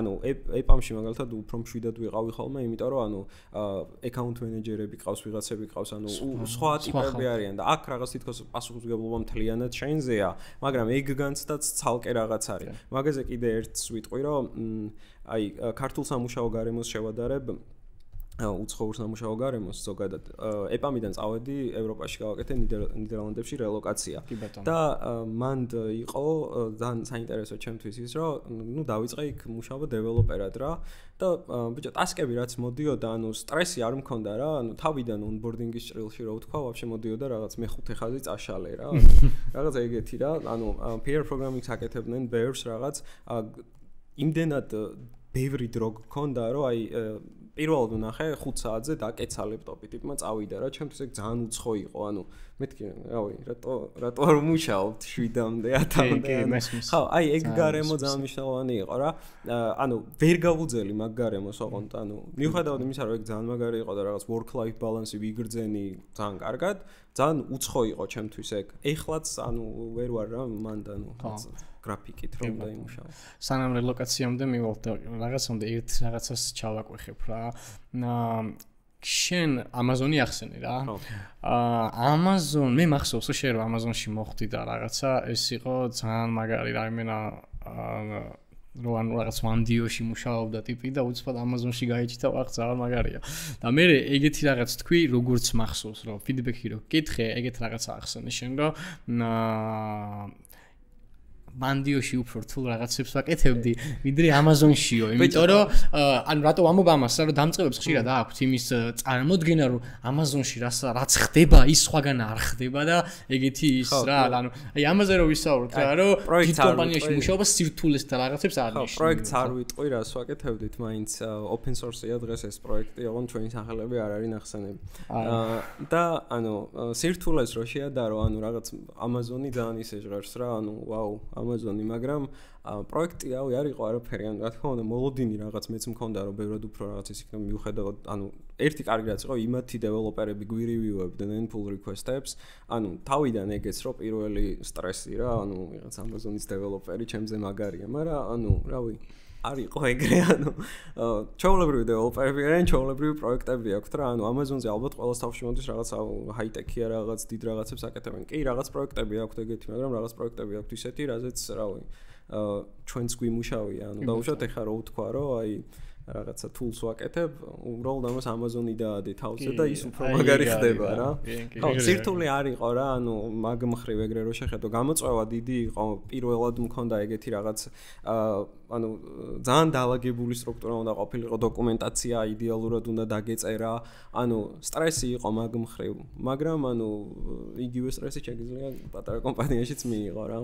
კი ბატონო. ხო, უბრალოდ მანდ განსხვავება ის არის ალბათ, რომ როცა ეგეთ კომპანიაში ხარ, მოლოდინი გაქვს ხვანაირი, რომ შენ დადეპლოიმენტებულ კოდს მიდის მილიარდობით ადამიანთან და ამიტომაც ეგეც რაღაც დამატებითი სტრესია, რომ კი, მე რომ მორჩა ეს პროექტი და ეპამიდანს რომ წამოვედი GitHub-ზე უყურებდი ხოლმე იშუებს ხსნიდნენ თუ არა მაგ პროექტზე და ანუ რა ვინმე რამის წერდა თუ არა რა. ხო რაღაც იშვები იხსნებოდა ცხადი ვიფიქრე რომ თავიდან მეთქი ხო ანუ მეთქი კონტრიბუტორად ხომ არ შევემატო რა მაგრამ მე მაინც გავანებე თავი ისე იქ თუ გიცდიოდეს კონტრიბუციები კი ფაილ readme-ში ლინკის ჩასწორა ხო არა მაგაზე ვიტყვი ეს ხუმრობით რა თქმა უნდა რაღაცები ვცადე კი რა თქმა უნდა მაგრამ მართლა ისეთი .NET-ის ეკოსისტემა ანუ კი იცი საკმაოდ ძლიერი ეკოსისტემა ანუ რაღაც სხვა ტექნოლოგიებზე და რაღაც open source-ები რაც არის ოღონდ ეს დიდი open source-ები რასაც ვიძახი ისეთი ხალხი აკეთებს და ისეთ დონეზეა რაღაც მხრივ ბიჭო ძალიან რთულია მან დიდში ხო მაგრამ პატარა რაღაცები შეიძლება თალსახად რა ჩემიც მიცდია რომ რაღაცები გამეკეთებინა მაგრამ ანუ ესე არ უზივარ ხოლმე რომ აუ რაღაც ვიღაცის მოუძებნო და მოდი იქ კონტრიბუცია ნუ ალბათ კონტრიბუცია ყველაზე ნატურალური არის მაშინ როცა ვიღაც რაღაც მაგ თვითონ სოციალ პროდუქტი რამეს რომ იყენებდე ბაგინა ხო ბაგინა ხო ან უბრალოდ იდეა მოდივიდეს მე ეგეთი რაღაც დიდად არ მქონია ეგეთი კი ეხა არის ჩემთან Ghost თუ ტერმინალებს იყენებ სტანდარტ ხო ენთუზიასტი არა ხო ანუ ეგეთი ტერმინალია Ghost-ია და ხა იქ არის მაგალითად ან ფიჩერის ვიღაცა მოითხოვა გუშინ ანუ იმ იშვები მაქვს და subscribe-ი და ვიღაცა მოითხოვა ფიჩერი აი ზევით რომ გაქა სკროლილი ძალიან რა ხო იცი ხა აპლიკაციებს რომ მოყვება რომ დაბლა ის არის რომ გეჩდება და ისე ბოლოში რომ ჩამოყავს რა ხო და მეთქი მოდი ვცდი მეთქი რატომაც არა კონტრიბუციას და რო დავიწყე ხა ვითომ ხო ეს ნორმალურ სკეილზე წარმოვიდგინე ძალიან მარტივი ფიჩერია ხო არა ტერმინალში მარტივი არ არის იმიტომ რომ ზიგი აქვს X-ის ბაინდინგებიო და ძალიან ჩამithრე გუშინ 5 საათამდე ვეჯექი და მეთქი ხა ეს თუცოდ 1 საათში გავხსნი მეთქი და Ghost-ში ხა კონტრიბუცია მეთქი ჩემი სახელო დაიწერება მაგარია არა ეგეთი მარტივი არ ახლა ყოფილა რაღაცები healthcare-ის დომეინში ვარ ბოლო 4 წელია ალბათ და აქ რაღაც ძალიან ბევრი სტანდარტებია პროტოკოლები რაღაც რა და აი რაღაც კომპანიებს ვეჯექი ხოლმე რომელიც რაღაც თულებს open source-ებდნენ და მან ვცადე რამდენიმე რა ანუ ოღონდ მანდაც აი რაღაც ლინკების ჩასწორებამდე მივედი ქვემოთ ისეთები ხდება ხოლმე რომ ანუ ძალიან დიდი ხანი უნდა დაუჭდე გაარჩიო ძალიან დიდი ენერგია ჭირდება მაგას შეუძლებელი არ არის მაგრამ ანუ დიდი ენერგია ჭირდება და თან უნდა უნდა ჭირდებოდეს რა უბრალოდ რომ შენი სახელი გამოჩნდეს მაგისთვის ვერ დახარჯო მაგას იგივე რჩევა ზოგადად სტარტაპებზე რა რჩევაც არის ხოლმე რომ ანუ აი ესე თუ ზიხარ და ფიქრობ აუ ის რა პრობლემა მოუგვარო ვერ გააკეთებ რა ეგ პრობლემა შენ უნდა შეგეკეთოს მე უნდა მოუგვარო კი მახსოვს იგივე არ თქვა ზუსტად იმან გიორგი დალაკიშვილმა რომ რაღაც პრობლემას აწყდა ის რომ აქ რა პეკეჯი არ მახსოვს სახელი ვიზუალიზაციის პრობლემას რომ დააწყდა მე აღმოაჩინა რომ თურმე Microsoft-ი ეძებდა რაღაცა მაგ დაგვარს და მე უფრო ბოლომდე სერვისულად მეც ეგრევა რა მაგალითად ეხა მე თავი ადრე როგორ მე მიყვარდა ხოლმე ყოველთვის რაღაც ჩემი რაღაც გაკეთების გამოდება ამიტომ მე ვიჯექი ხოლმე და ესე ვფიქრობდი რა გავაკეთო მეც მიქნია Google-ავდი რა გავაკეთო მე რა და ეგრენ მოფიქრებული რაც გამიკეთებია დღემდე არის ნოლის თარია არაფერი არ ყოფილა რა მაგრამ ბოლოს რაც აი ბოლო 2 წელია უკვე თუ რაღაც ვაკეთებ იმიტომ რომ რაღაც ვაკეთებდი მე და უცბად დამჭირდა რა და ანუ რაღაცა ასობით თარებზე არ ვარ მაგრამ 30-45 იშვები რეპოზიტორიები შემომდის ხო მეც ეგრევა თუ ეგეთი რაღაცა გამივარდა არის მხოლოდ იმის გამო რომ მე მქონდა პრობლემა რა. ხო, მეც ეგრე მაქვს ხოლმე GitHub-ზე public-ად რამე თუ მიდევს, ძირითადად არის რომელიმე ჩემი სტარტაპ იდეის ნაგლეჯი ან რაღაც რა. და პროსტა რომ ვიფიქრე, რომ ვიღაცას შეიძლება გამოადგეს. სხვათა ვიღაცები გამომეხმაურნენ რამდენიმე ეგეთ იმაზე, რომ პროსტა ან ვიღაცას დაუფორკავს და მე უკითხავს რაღაცები. იმაზე მქონდა Lucene.net არის ეგეთი Lucene არის ზოგადად რაღაც Elasticsearch-ი დგას და ანუ ერთ-ერთ პროექტში, ქართულ პროექტში გქონდა Elasticsearch-ის ნაცვლად Lucene-ზე გავაკეთეთ ჩვენით ეს რაღაც search-ის ესე რა ქვია, მთელი ინდექსინგი, რეინდექსინგი ყველაფერი რა. ხო და რაღაც ერთი 6-7 წლის წინ ალბათ ან უფრო ადრე დავაგდე ეგ რაღაც package-ი კი არა, უბრალოდ sample-ი დავაგდე, რომელიც საშინელი კოდი წერია მართლა, მაგრამ მაგაზე მქონდა რომ ვიღაც ტიპმა ერთმა გადაფორკა და მე მიპოვა, მომწერა და რაღაცებს მეკითხებოდა რა. ძალიან გამისწორდა ან რომ ვიღაცას რაღაც გამოადგა. ხო, მაგალითად ისა დოპამინის კიდე იყო რაღაც .NET დეველოპერებისთვის გავაკეთე რაღაც knowledge base-ივით, რომელიც ალბათ ყველაზე მეტი სტარი მან რაღაც 20 თუ რაღაც არ ვიცი. მაგრამ მაინც ხო და ეგ იყო, რაზეც რომელიღაც კომპანია გამომეხმაურა და რაღაც დავგეგმოთ ერთად რაღაცები და აი ეგეთი ხო და ეგ open source ძალიან დიდი ბენეფიტია აქვს ხო გასაუბრებებზეც ვთქვამთ რა ანუ პროსტა private repo-ების ისიც რომ გაქვს გამოდგმული სიმწვანე ესე ვთქვათ რა ეგეც რომ მაგას უყურებს რომ ვау თურმე რაღაცას აკეთებ და GitHub-ს მარტო ვიყენებ სამსახურს არ ვიყენებ ანუ სამსახურს გარეთ და მანდი ჩანს დაუშვათ რამდენად მუშაობ შენ თავზე ან რაღაცა ცოტა რომ სხვა თემისკენ მინდა წავიყვანო საუბარი გაბი როგორც ვიცი ბოლო პერიოდში შენ დაიწყე ml.net-ის გარჩევა რა ამაზე ხო არ გვეტყოდი ერთ-ერთ სიტყვას რას ფიქრობ ვიცი რომ აი თორნიკეს უკვე არ მოსწონს ეს საკითხი მაგრამ მოგვითემი ემელი რატო უნდა გასათოდნეც ვერ გავშია ხო უნდა ველაპარაკო მაგაზე გაბის აქვს სხვათა შორის ხვალ ვაკეთებ ერთი წამთან თამაში მოიღე მაგრამ ჩავაჭიროთ კი ხო კი ვიტყვი ხვალ უნდა ველაპარაკო მაგრამ ალბათ რომ დაიდება ხო მე იქნება თავის ხო და სპოილერი არ გამო haters gonna hate რა ანუ ხო ხუმრობა რა თქმა უნდა ml.net-ში რატომ უნდა გაკეთო ეგეც ნაწილობრივ ხუმრობაა მაგრამ ანუ რატო დავიწყე ml-ის კეთება .net-ში რა ანუ machine learning-ი რაღაც ჩემი ძირითადი ინტერესი არ არის მაინც რა ანუ ეხლა ჩემი თუზი ვარ ხოლმე რაღაც მათემატიკის ამოქაჩოს ვცდილობ რაც მჭირდება პირობითად და მეორე არის რაღაცებს ვაკეთებ მიუხედავად იმისა რომ რაღაც შეხება მქონია Python-თან ანუ მაინც Python-ში კომფორტულად ისე არ ვარ რა და ანუ მაინც რას აკეთებ ანუ ეს რო შეხედო მანდ რა ანუ მინდორობას მიყვები რაღაც ახალს არ იგონებ Python-ში ან ისეც არ წერ რა ძირითადი რისი მიღწევაც მინდოდა ჩემთვის არის ის რომ გავიგო უბრალოდ რაღაცები როგორ მუშაობს ანუ ალგორითმები არსებული ალგორითმები გამოვიყენო და მარტივი ჩემითაც დავწერო იდეალურია C#.net-ი მაგისთვის რა დაჯექი და ანუ ენას არ სვიჩავ არაფერი აკეთებ რაღაც კომფორტის ზონას არ იცვი ეგ არის ძირითადი მუღამი რა იმ ხალხისთვის არის ვისაც მართლა მოდი ml-ი ვცადო მაგისთვის ჯერ მოდი Python-ს ვისწავლი მომენტი თუ არ გინდა რავი დაჯექი და .net-ში გააკეთე თორე ხო მაგრამ production based ბიჭო სვასჯერს იყენებენ ძალიან ბევრ რაღაცაში ანუ Bing-ს ალბათ არავინ არ იყენებს არც მე ხო მაგრამ თავიდან თავისი ml-ი დაწერილი C#-ში ძმაო ხო ანუ Bing-ი twins Google-ავს მოკლედ იმ ხალხმა ხო ml.net ენებს ეგრე უნდა იცოდეს სხვა შორის გამოდებული აქვს თავიანთ ვებსაიტზე და Reddit-ზე საკმაოდ აქტიურები არიან Microsoft-იდან ხალხი ძალიან აქტიურობს ხოლმე Reddit-ზე და ანუ ვიღაცა დასვა კითხვა რომ სად იყენებენ ml.net-ს და მგონი პროექტ მენეჯერი იყო ml.net-ის რომელმაც დაულინკა ეგ მაქედან გადავედი PowerPoint-ში ნუ Bing-ში Excel-ში Azure სერვისებშიც არის ml.net დოჩა საინტეგრირებულად მარტივი ძალიან მარტივი flow აქვს ანუ აი რაღაც არც გჭირდება რაღაც კონტექსტს აკეთება ტრენინგები და კარგად არის რომ ანუ ml.net-ი რას ნიშნავს ანუ TensorFlow და რაღაცები გაქვს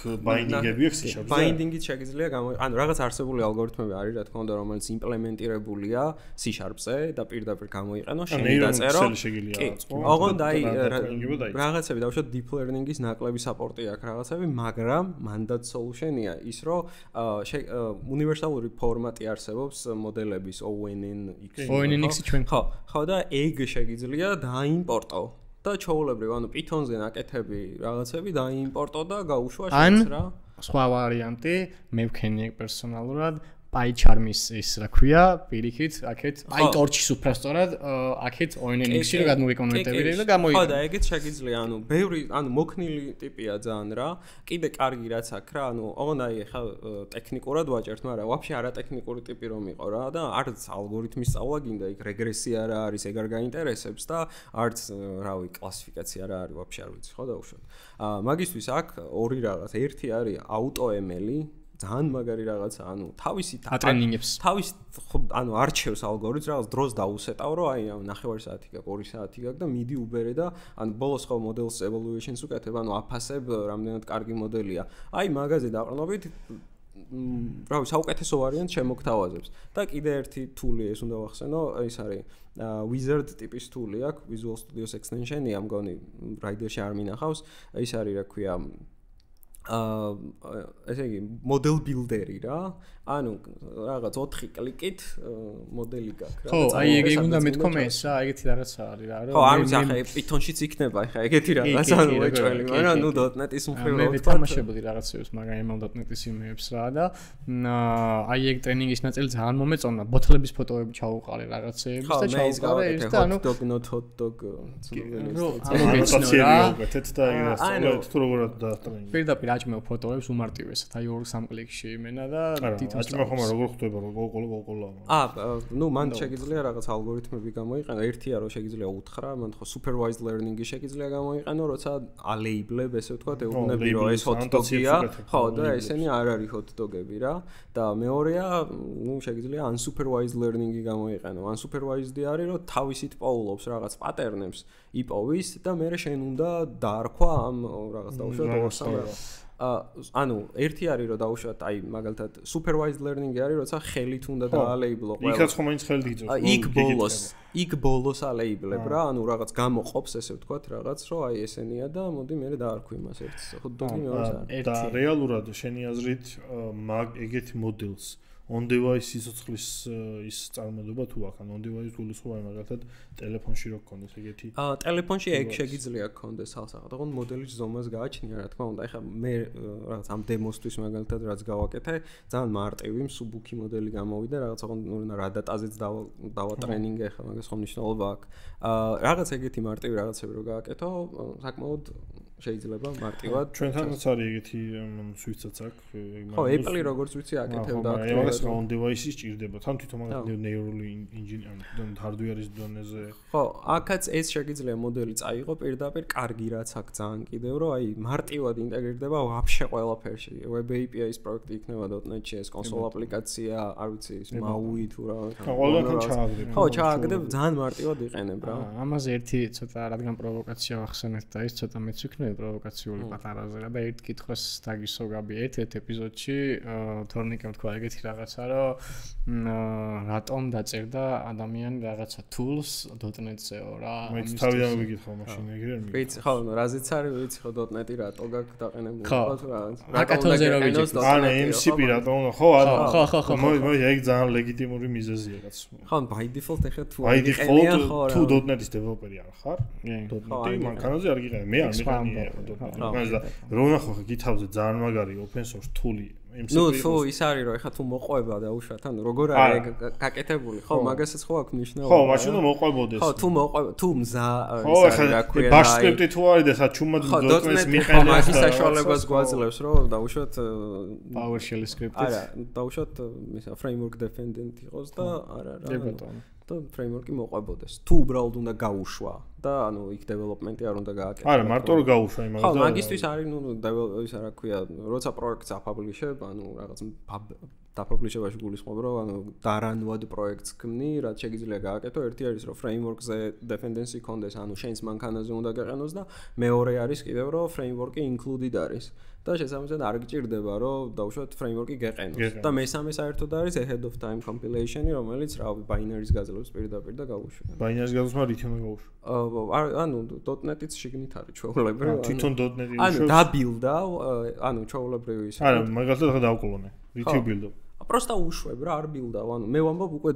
დაბილდული მოდის კი binary-მა გაუშვა ხო მაგრამ მაგზე როგორ გაუშვებ binary-ს binary-ს რა ანუ DLL იქნება რაღაც და რა DLL-ს ვერ გავასე იგი რაღაცა მაინც რაც ჩარეო მომიწევს არა ნუ მეორე არის რომ framework dependent-ი გიგვარებს მაგრამ ისა თუ framework included არის ეგ გიგვარებს მაგრამ ხო ნუ მესმის შენი მაინც ტექნიკურად მაინც ანუ მე SMS-ის რა თუ მე ვუშვებ რაღაცა tools რომელიც მინდა რომ ხო დეფინიცია 1000 მაგას გამოიყენოს უნდა გადავწერო ისეთ ხელსაწყოდ რომელიც by default უმეტეს რა აქვს კი მან ისიც არის რომ დარწმუნებული ვარ node-ი შენს გიყენია მეც ვიყენია შენს გიყენია გინდა არ გინდა გიყენია რა მასაზე იყო ეგ გათვლილი ხა MCP.NET-ზე .NET დეველოპერებისთვის ამ ხოლოდ და ანუ სხვა კატეგორიის ტიპები სხვა დეველოპერები .NET-ს არ აირჩევდნენ ალბათ მაინც რა ანუ და სხვა რამისკენ წავიდოდნენ თუნდაც არ იყოს node-ის დეველოპერი ხო ნუ მესმის ხო ოკეი, კაი, ერთი წეგან რადგან რელოკაცია ვახსენეთ და რაღაცეები, ამაზე მინდა რომ ვისაუბროთ რა, იმიტომ რომ აი დიჯიტალ ნომადობაზე თითქმის არ გვისაუბრია ჩვენი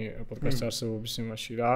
ვიცი რომ მაგ დიჯიტალ ნომადობას ასე თუ ისე აწვებოდი და მეგობრებიც ყავს მაგის ირგვლივ ვიზის აღებები და რაღაცები ესპანეთში და როგორც ხდება ხოლმე და აი ეს საკითხი ჩავშალოთ, იმიტომ რომ მაყურებელთ დარწმუნებული ვარ ძალიან აინტერესებს აი ეს მითიური მიდგომა რო არის. ეს ახლა ის ზღვაზე მუშაობა. აუზიდან ვიდეო უნდა იყოს. ხო, აუცილებლად დეველოპმენტი მაგარი არის. ხო, ანუ აი მაგ სტილზე რო ვისაუბროთ, უბრალოდ რა მინუსები აქვს, რა პლუსები აქვს, სტრესი, აქაურობის მიტოვება, როგორ გაგიჭირდა და ასე შემდეგ. მოდი, ჯერ რელოკაციაზე ვიტყვი და მერე დავიწყებ ის მეორე ეტაპია. რელოკაცია იყო ეპამიდან წავედი ნიდერლანდებში რა. ხო, მან კიდე რაც უნდა ვახსენო აუცილებლად არის იმ ქალაქში სადაც გადავედი, ეინთჰოვენი იყო, ნამყოფი ვიყავი. ამსტერდამშიც ვიყავი ნამყოფი და by default ჩავთვალე რომ ეს ქალაქი ნანახი მაქვს, ოკეია რა. მაგრამ საერთოდ სხვა გამოცდილებაა, როცა რაღაც ადგილი ტურისტულად გაქვს ნანახი და მეორეა საცხოვრებლად რომ მიდიხარ რა, ანუ აი იმენა ესეთი განსხვავება იყო. პირველი შეცდომა რაც დავუშვი ზუსტად ეგ იყო, რომ საცხოვრებლად წავედი პატარა ქალაქში. ავირჩიე პატარა ქალაქი, მიუხედავად იმისა, რომ ანუ იქ ჩემი მეგობარი ცხოვრობდა და მეორე ჩემთან ერთად წამოვიდა, ანუ უბრალოდ ისწავიდა და მე წავედი მე, ანუ ერთი კვირის შუალედში თუ რაღაც. ანუ საკმაოდ კარგი community ვიყავით ქართველების, მაგრამ ხო, მაინც პატარა ქალაქი იყო, კოვიდის პერიოდი იყო, იქაური ამინდი იყო. ანუ ბევრი ფაქტორი რაც უნდა გათვალო რა, ანუ სანამ ეგეთ რაღაცას გააკეთებ, ანუ ოღონდ ეს ჯერ მარტო ისეთი ნაწილი ვთქვათ, რომელიც აი ლოკაციაზე არა. მეორე არის კიდევ ძალიან რთული, ანუ კომპანიაში როცა გადადიხარ რა, ბიჭო გამოსაცდელი ვადა რომ გაქვს, ანუ ჩემი აზრით ეგ გამოსაცდელი ვადა უნდა იყოს remote-ად რა. რამდენად მოგწონს ეს კომპანია, რამდენად ეწყობი კომპანიას რა. ანუ რაც ვთქვი რა, იქ იყო მაგალითად pair programming-ი იყო ძალიან აქტიურად, სამი კაცი ერთად წერდით ხოლმე რაღაცებს და ანუ რაღაც კომპანიაზე ცუდი რაღაცების თქმა არ არის, ანუ უბრალოდ ჩემთვის მიუღებელი რამე რაც არ მომწონს რა, მაგალითად რაღაც პოლიციები იყო ისეთი, რომ რეშარპერი აუცილებლად უნდა გქონოდა და ანუ ყველას ერთი და იგივე ბაინდინგი უნდა ქონოდა რაღაც, რომ ჩანაცვლებოდი რაღაც ეგეთები რა, რაც რავი ვერ ვიგუე ესე ვთქვათ რა. ნუ ზოგადი გარემო ვახსენე და აქ ანუ დაშორება ქვეყანასთან რა, რაც მეორე ნაწილია. სადმე რომ მიდიხარ, ალბათ ეხა ვინც სხვაგან ცხოვრობს, გაიგებს ამას კარგად რა. ან მოგზაურობა დიდი ხნით ვისაც გამოუცდია, მაგათაც ეცოდინება. ორ სამყაროს შორის ხარ გაჭედილი რა, ანუ ხო time zone-ი სხვა, მაგრამ მაინც ქართული time zone-ით ვიყავი. აქაური მეგობრები ყავს, რომელთანაც კონტაქტს არ წყვეტ და ეს ძალიან ხელს გიშლის იქეთ, რომ დაუშვათ ახალი მეგობრები მოიძიონ რაღაც რა და მე ეს რაღაც ნოსტალგია გიძლიერდება, რომ ანუ აქ მაგარია რა, ანუ რამდენჯერმე ჩამოვედი მაგ პერიოდში და ანუ ვფიქრობდი, რომ აი მე რა ქვეყანა მივატოვე რა, ანუ რა გარემო მივატოვე.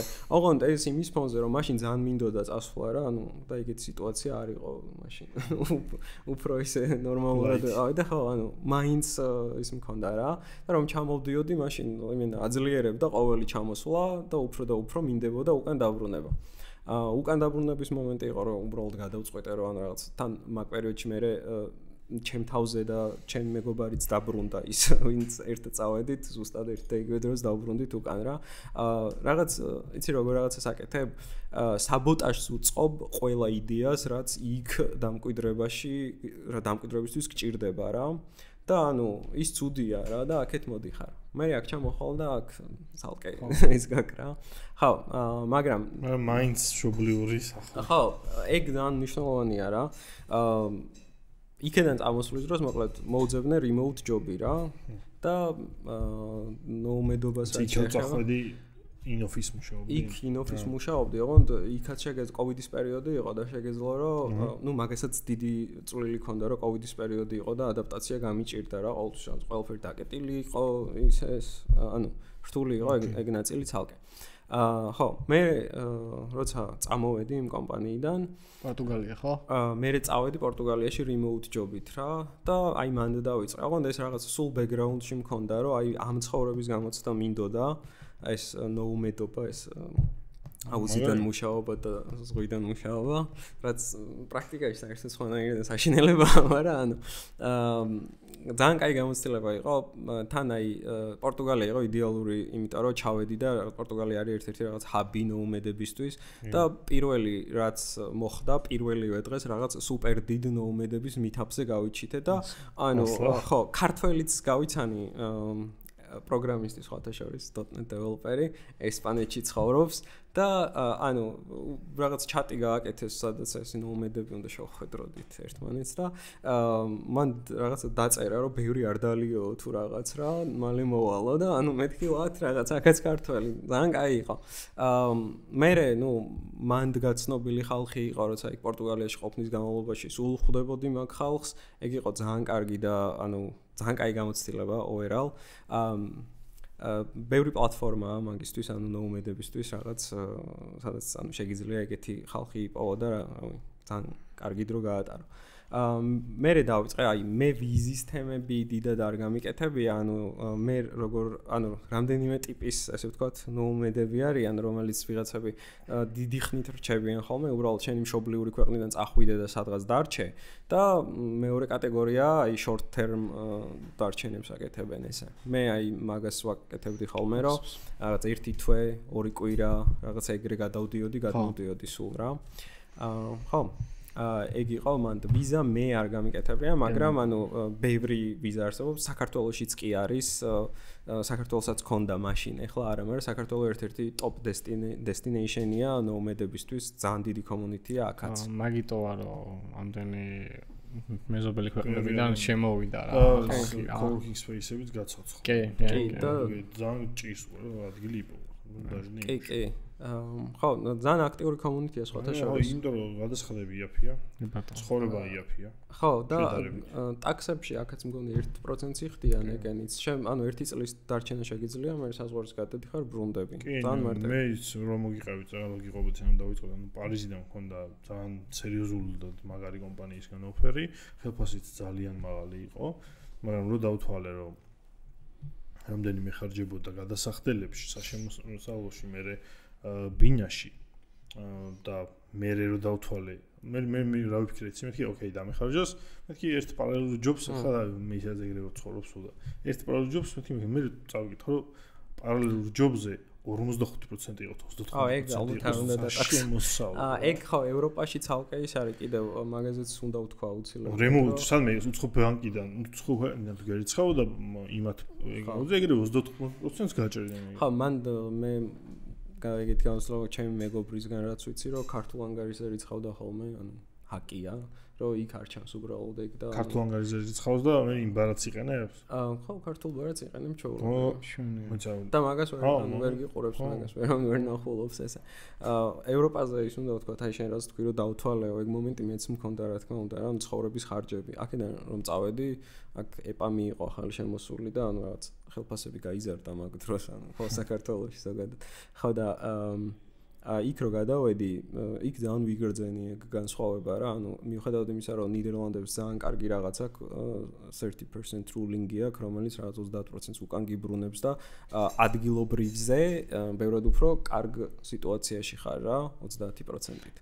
და მაგის მიუხედავად, ანუ მაინც ის იყო, ხელფასში ის იყო და მე აქეთ რომ წამოვედი, ხელფასი იქ უფრო ცოტა გამოდიოდა? იქ ცოტა გამოდიოდა უფრო, კი. ანუ ცხოვრების ხარისხი? კი, ცხოვრების ხარისხი ხო, ბევრად მაღალია და ანუ სიმშვიდეა, მაგრამ უნდა დაგისტაბილიზოს. ეგრეა რა. და ეხა კიდე მიდიხარ, ეხა ისე მეორეს თქვა გამიხსნა და ისე უწევ. კი, არა, რელოკაციით არა. ნომადობით. დაახლოებით. რამდენი ხნით? 1-2 თვით ეხლა ევროპაში რამდენი ხანით შემიძლია რომ დავრჩე? და სად მიდიხარ? ნიდერლანდები ისევ სადაც ჩემი ძალიან ბევრი მეგობარი ცხოვრობს ნიდერლანდები ძალიან. ხო, ანუ ეხა ისეთი სიტუაციაა, ზოგადად ძალიან ბევრი წავიდა და ევროპაში უფრო მეტი მეგობარი მყავს, მგონი ვიდრე საქართველოში და ანუ აი რაღაც ტრიპივით გამო. ერთად გას არ დარჩები. არა, ვივლი, ხო, აი ეგ არის, რაც მე მომწონს, მბეზრდება ზოგადად, მაგრამ ეგ გადადი გადმოდი, ბევრად უფრო ისეთია. ჩამო, იანვარში მე ინდის ლონდონზე წავიდეთ იქნება. შენს უეჭველი. თუ ყველაფერი .net-ზე არ იქნება წამო. არ არის ყველაფერი .net-ზე, მაგრამ .net-ებიც ურავია. მოკლედ, მე მაქვს ხა ძალიან ისეთი საინტერესო კითხვა და ცოტა ჩავიდეთ ტექნიკურ დეტალებში. ნუ ყველა მიცის ვინც ჩვენ ვიყურებთ Discord ვიყურებს, ხშირად იციან ხოლმე, მე ვაკრიტიკებ ხოლმე .net-ზე რაღაც, ყველას გონია რომ რაღაც თითქოს აცრელი ვარ. მოდი ავხსნათ რეალობა, რატო არის ეს და ნუ რეალურად მართლა კი არ მეიზღება კაცო, ანუ როგორ შეიძლება ჯერ რაღაც ტექნოლოგია გეიზღებოდეს, შეიძლება რაღაც არ მომწონდეს, ეს ჩემი პირადი პრეფერენსი იყოს, მაგრამ როგორ შეიძლება ვიღაცას უთხრა რომ მაგაზე არ დაწერო. არა, მე მაქვს სხვა პრობლემა რა. მე ძირითადად რაღაცა არ მესმის და არ მომწონს ხოლმე ტიპები, რომლებიც ძირითადად ერთ წრეზე არიან ხოლმე ჩაციკრულები და რაღაცა ანუ იქით გახედვა ხოლმე რაღაცისკენ არ მოსწონთ რა. ეგ იმიტომ არ მესმის, რომ რაღაცა მგონია, რომ ანუ ინჟინერმა ჩემი აზრით, მე ესე ვფიქრობ, რაც არ უნდა პრობლემა დაგიდგეს, შენი პირველი მოვალეობა არის პრობლემის მოგვარება.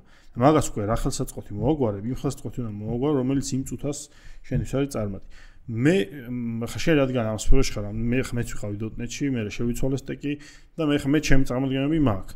მე მაინტერესებს შენი გადამსახედიდან რატომ არის ისე სიტუაცია, რომ most of the time .NET ინჟინერები არიან მხოლოდ .NET-ში და იქით არსად გახედვა არ უნდათ. Okay. არა და ეგ სხვა იყოს, კაი, გაბინდოს მე მეძღვა.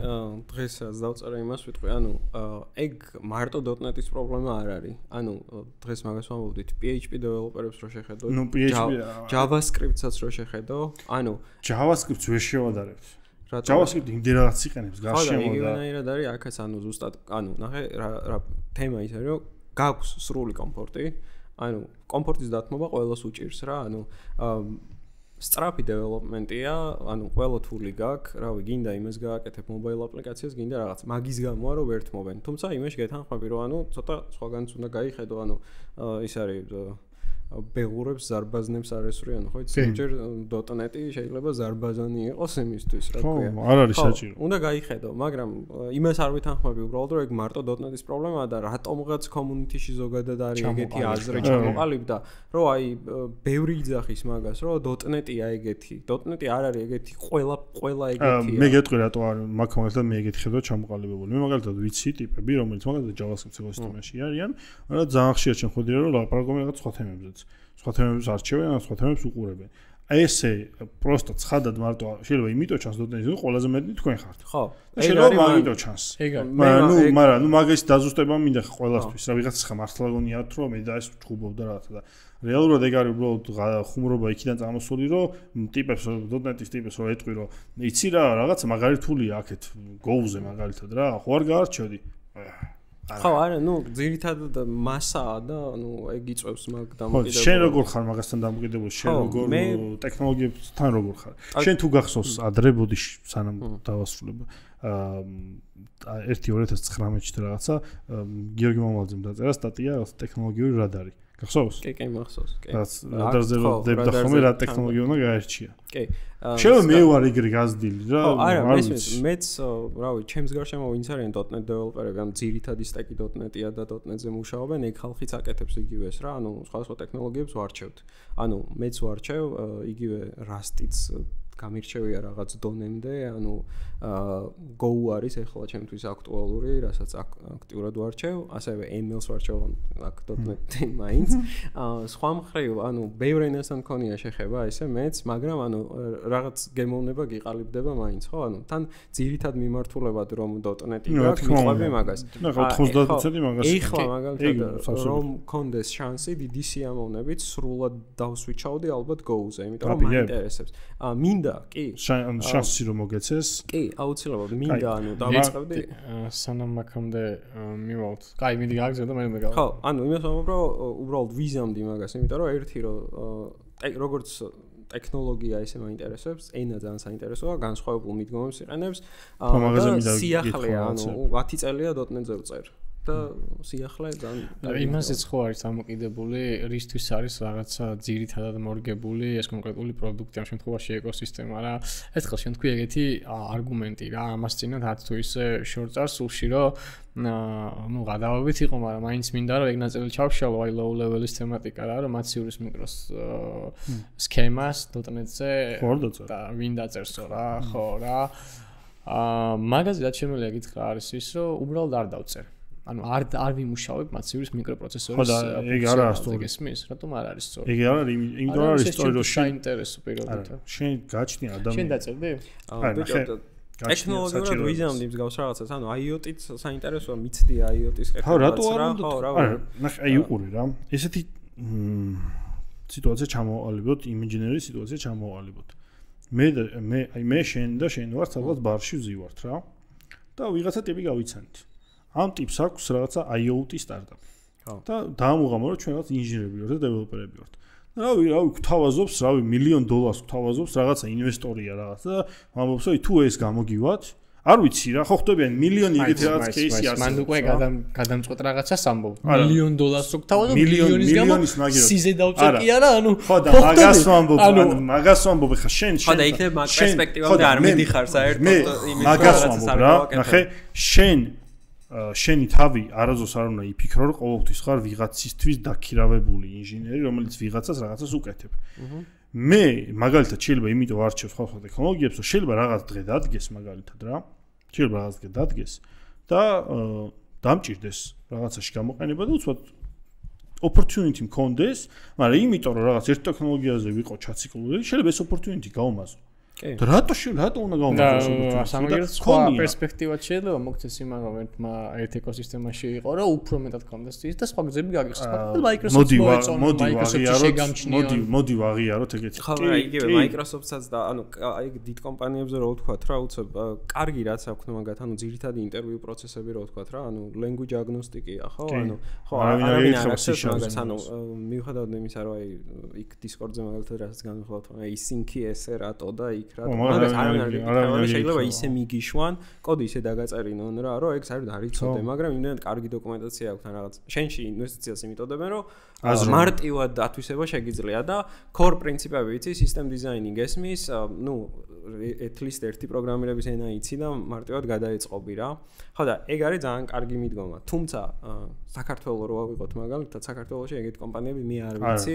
ხო, ანუ okay, საქართველოში ერთად რო წერო, ხო, მაგრამ ძირითადად უცხოვრებიც ეგრეა, რავი, ანუ თუ big tech-ი არ არის, ძირითადად ერთი ტექნოლოგია აქვს არჩეული და მიყვებიან ბოლომდე მაგას. შესაბამისად, ჩვენც ეგრე გიწევს რა. ეხლა მაგალითად Go-ს job-ზე რომ დავაეპლაიო, ვიღაცა მეტყვის რომ აუ, იცი, .NET-ზე გამოცდილება ამდენი და აქეთ არ მაწყობს ეგ. აი 3 წელი Go-ში მაგალითად. ვაფშე არ მგონია ეგ სწორია. კი, ან მე საფუძვლად მე ვსვიბლო და მე მაგალითად მე მქონია ცხოვრებაში ეგეთი ეგზამპლები, მაგალითად Upwork-ზე, შემხვდა ერთი ამერიკული ტიპი, რომელსაც ჰქონდა სტარტაპი დაწყებული, დაქირავებული ჰქონდა დიდი კომპანია, რომელმა კომპანიაც აუწყო mobile, ან მთელი mobile ინფრასტრუქტურა და მე ეს კომპანია გაქრა. აყირავა, ამას დარჩა მთელი source code და ეძებდა ვიღაც ტიპს, რომელიც დაუმთავრებდა მთელ სისტემას, მაგრამ და იხდიდა ძალიან დიდ თანხას. და დიდ თანხას რო იხდიდა, ვერ მივხვდი რატო იხდიდა რა, იმიტომ რომ დავფიქრდი ხა ჩაულებრი Android-ი და iOS-ი თუა, რავი, just default რაღაცა დიდ თანხა უნდა იხსნამაშ და მე რო ჩავყევი და უკვე რო დაველაპარაკე, მეთქი რაშია საქმე რა. ანუ ან რატო არ გამოხმაურება ბევრი რა.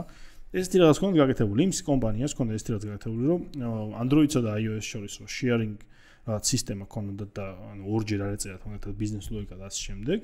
Rust-ი ქონდათ არჩეული, Rust-ზე ქონდათ library დაწერილი და ამ Rust-ის binary-ს თქვენას DLL-ს აგდებდნენ Android-ზეც და iOS-ზეც და ანუ იშიარებდნენ კოდს და არ არსებობდა ბაზარზე ტიპმა თქვა ვერ ვიპოვეო დეველოპერიო მე Rust-ის რაღაც ისეთ ცოდნას კი არ ვითხოვ რაღაცა უმაღლეს დონეზე просто ვერ ვიპოვეო ტიპიო რომელიც აიღებს თავის თავზეო და Kotlin-შიც გააკეთებს რაღაცას და ეხა ეს ხო ჩაულებრივი opportunity-ია ხო კი როგორ ეგეთან ხვი მაგაში რა რავი $18000 გავაკეთე 3 თვეში და რავი ანუ არ არის ჩაულებრივი opportunity არის ჩაულებრივი კიდე არის უბრალოდ მეგრო რომ ცოდნა და გავმაზავდი მაგრამ თან ნახე სხვა რაღაცა მე Rust-ის მასტერი კი არ ვიყავი მაგრამ მე იმდენად შინაგანად გამжდა სხვა ტექნოლოგიების სწავლა რომ იმის აღარ შემეშინდა რა და მაგ დისკზე წავედი კი, მაგრამ აი რადგან ამ თემაზე ვართ, მინდა რომ trade-off-ების თემაც ვისაუბროთ რა, იმიტომ რომ აი მაგალითად ეხლა ამას წინათ ზუბამ დაწერა ეგეთი რაღაცა, რომ მე მყავს მეგობარია, რომელმაც C++-ზე აწყო web server-იო რა. ანუ აი მსგავსი кейსები, just fun გასაგებია, მაგრამ ვიღაცები მაგაზე მართლა production level-ზე ფიქრობენ რა, ეგეთ რაღაცა არიან ეგეთი ნერდები უბრალოდ, ვისაც ეს რა. მაგრამ ცხადია, ანუ არ ვფიქრობ მაგას. მან მგონი უბრალოდ იმას შევეხოთ enterprise development-ზე, რაზეც შენ გაქვს ხოლმე ყოველთვის ის performance-ი და ხო, რაზეც დიდი კამათი მიდის ხოლმე რომ აი დავუშვათ. ხო, ზოგადად ისედაც Discord გარეთაც მაგაზე მიდის ხოლმე რომ რაღაც enterprise developer-ებს კიდიათ performance-ი რა. მაგალითად, რავი, .NET-ს რო ირჩევ, რატომღაც ბევრს გონია რომ by default performance-ი დაიკიდე რა მანდ. ხო და ეგრე არ არის, მაგაზე მგონი მართლა უნდა ვილაპარაკოთ რომ აუცილებლად. ხო, და მანდ არის ზუსტად trade-off-ები რა, მაგალითად .NET-ს რომ ირჩევ, სხვა, ანუ შეიძლება performance-ით Rust-თან მიმართებაში პირობითად წააგო რა, ანუ იგივე web API ავაწყოთ ორივეზე რა. მაგრამ ერთ რაღაცას აგებ მეორეს რა, ხო, ანუ ყველა ეგეთ trade-off-ია ჩუღა. ხო და ეგ არის კარგად მისატანი დამწყებებამდე. ანუ იდეაში შენ performance წირავ, რაღაც დონის performance წირავ კომფორტისთვის და რაღაცების სწრაფად გაკეთებისთვის, ანუ ბევრი ეკოსისტემისთვის, რაღაც ბევრი რაღაცისთვის. პლუს ამას, ანუ ტექნოლოგიას როცა ირჩევ, რის მიხედვით უნდა აირჩიო ტექნოლოგია, ანუ ნახე, თუ დეველოპერი ირჩევ, ოკეი, მაგრამ წარმოვიდგინე რაღაც დიდი სისტემის არქიტექტი ხარ რა და გიწევს რაღაც არჩევანი გააკეთო. აი, რაზე დაყრდნობით უნდა აირჩიო ტექნოლოგია? ერთი უნდა აირჩიო, იშოვი თუ არა ამ ტექნოლოგიაზე დეველოპერი. აუცილებლად. ეს ერთი მთავარი. ეგ არის, აი, თავარი და ყველაზე, აი, მან performance-იც გადაწონა და ყველაფერი. მეორე, ეს ერთი ჩემი მაგალითი პირო წავა. მარტივად ჩავანაცვლებ თუ არა. ისევ კადრებზეა. კადრზეა, მაგრამ თან ისა რომ ეინა მარტივად სასწავლია თუ არა რა. ეგეც არის ცალსახად, ანუ ვიღაცა შეიძლება მოვიყვანო იმენის არამცოდნი და თუ ენა ისეთია რომ მარტივად დაამუღამოს, გამომადგეს. მე ალბათ ის არის tooling-ი რამდენად მაქვს ამინაზე და ძალიან open source მარტივია package management-ი. ხო, ანუ რამეზე ხარ ვარ დამოკიდებული ისე რომ რაღაცა რო შევცვალო და მიგრევა და ბოლოს simplicity რა, რამდენად მარტივად გავაკეთებ რაღაცას. მაგრამ შენ რას თქვი ხარ, მაგალითად სისწრაფეს იგებო რა.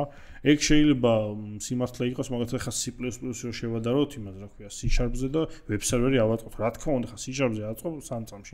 ვიდრე C++-ზე. მაგრამ ეხლა დღეს ავიღოთ თანამედროვე ენები, მაგალითად Go, Rust-ი რო ავიღოთ, მაგაში ანუ ნელა, ანუ მანდაც არ ხარ ნელი მაგ მხრივ რა. ხო, არ ხარ. მანდაც გამზადებული უამრავი თული, რომელსაც ანუ უკვე დღეს უკვე ეგ რო გიკითხვა დაგოს 8 წლის წინ მესმის.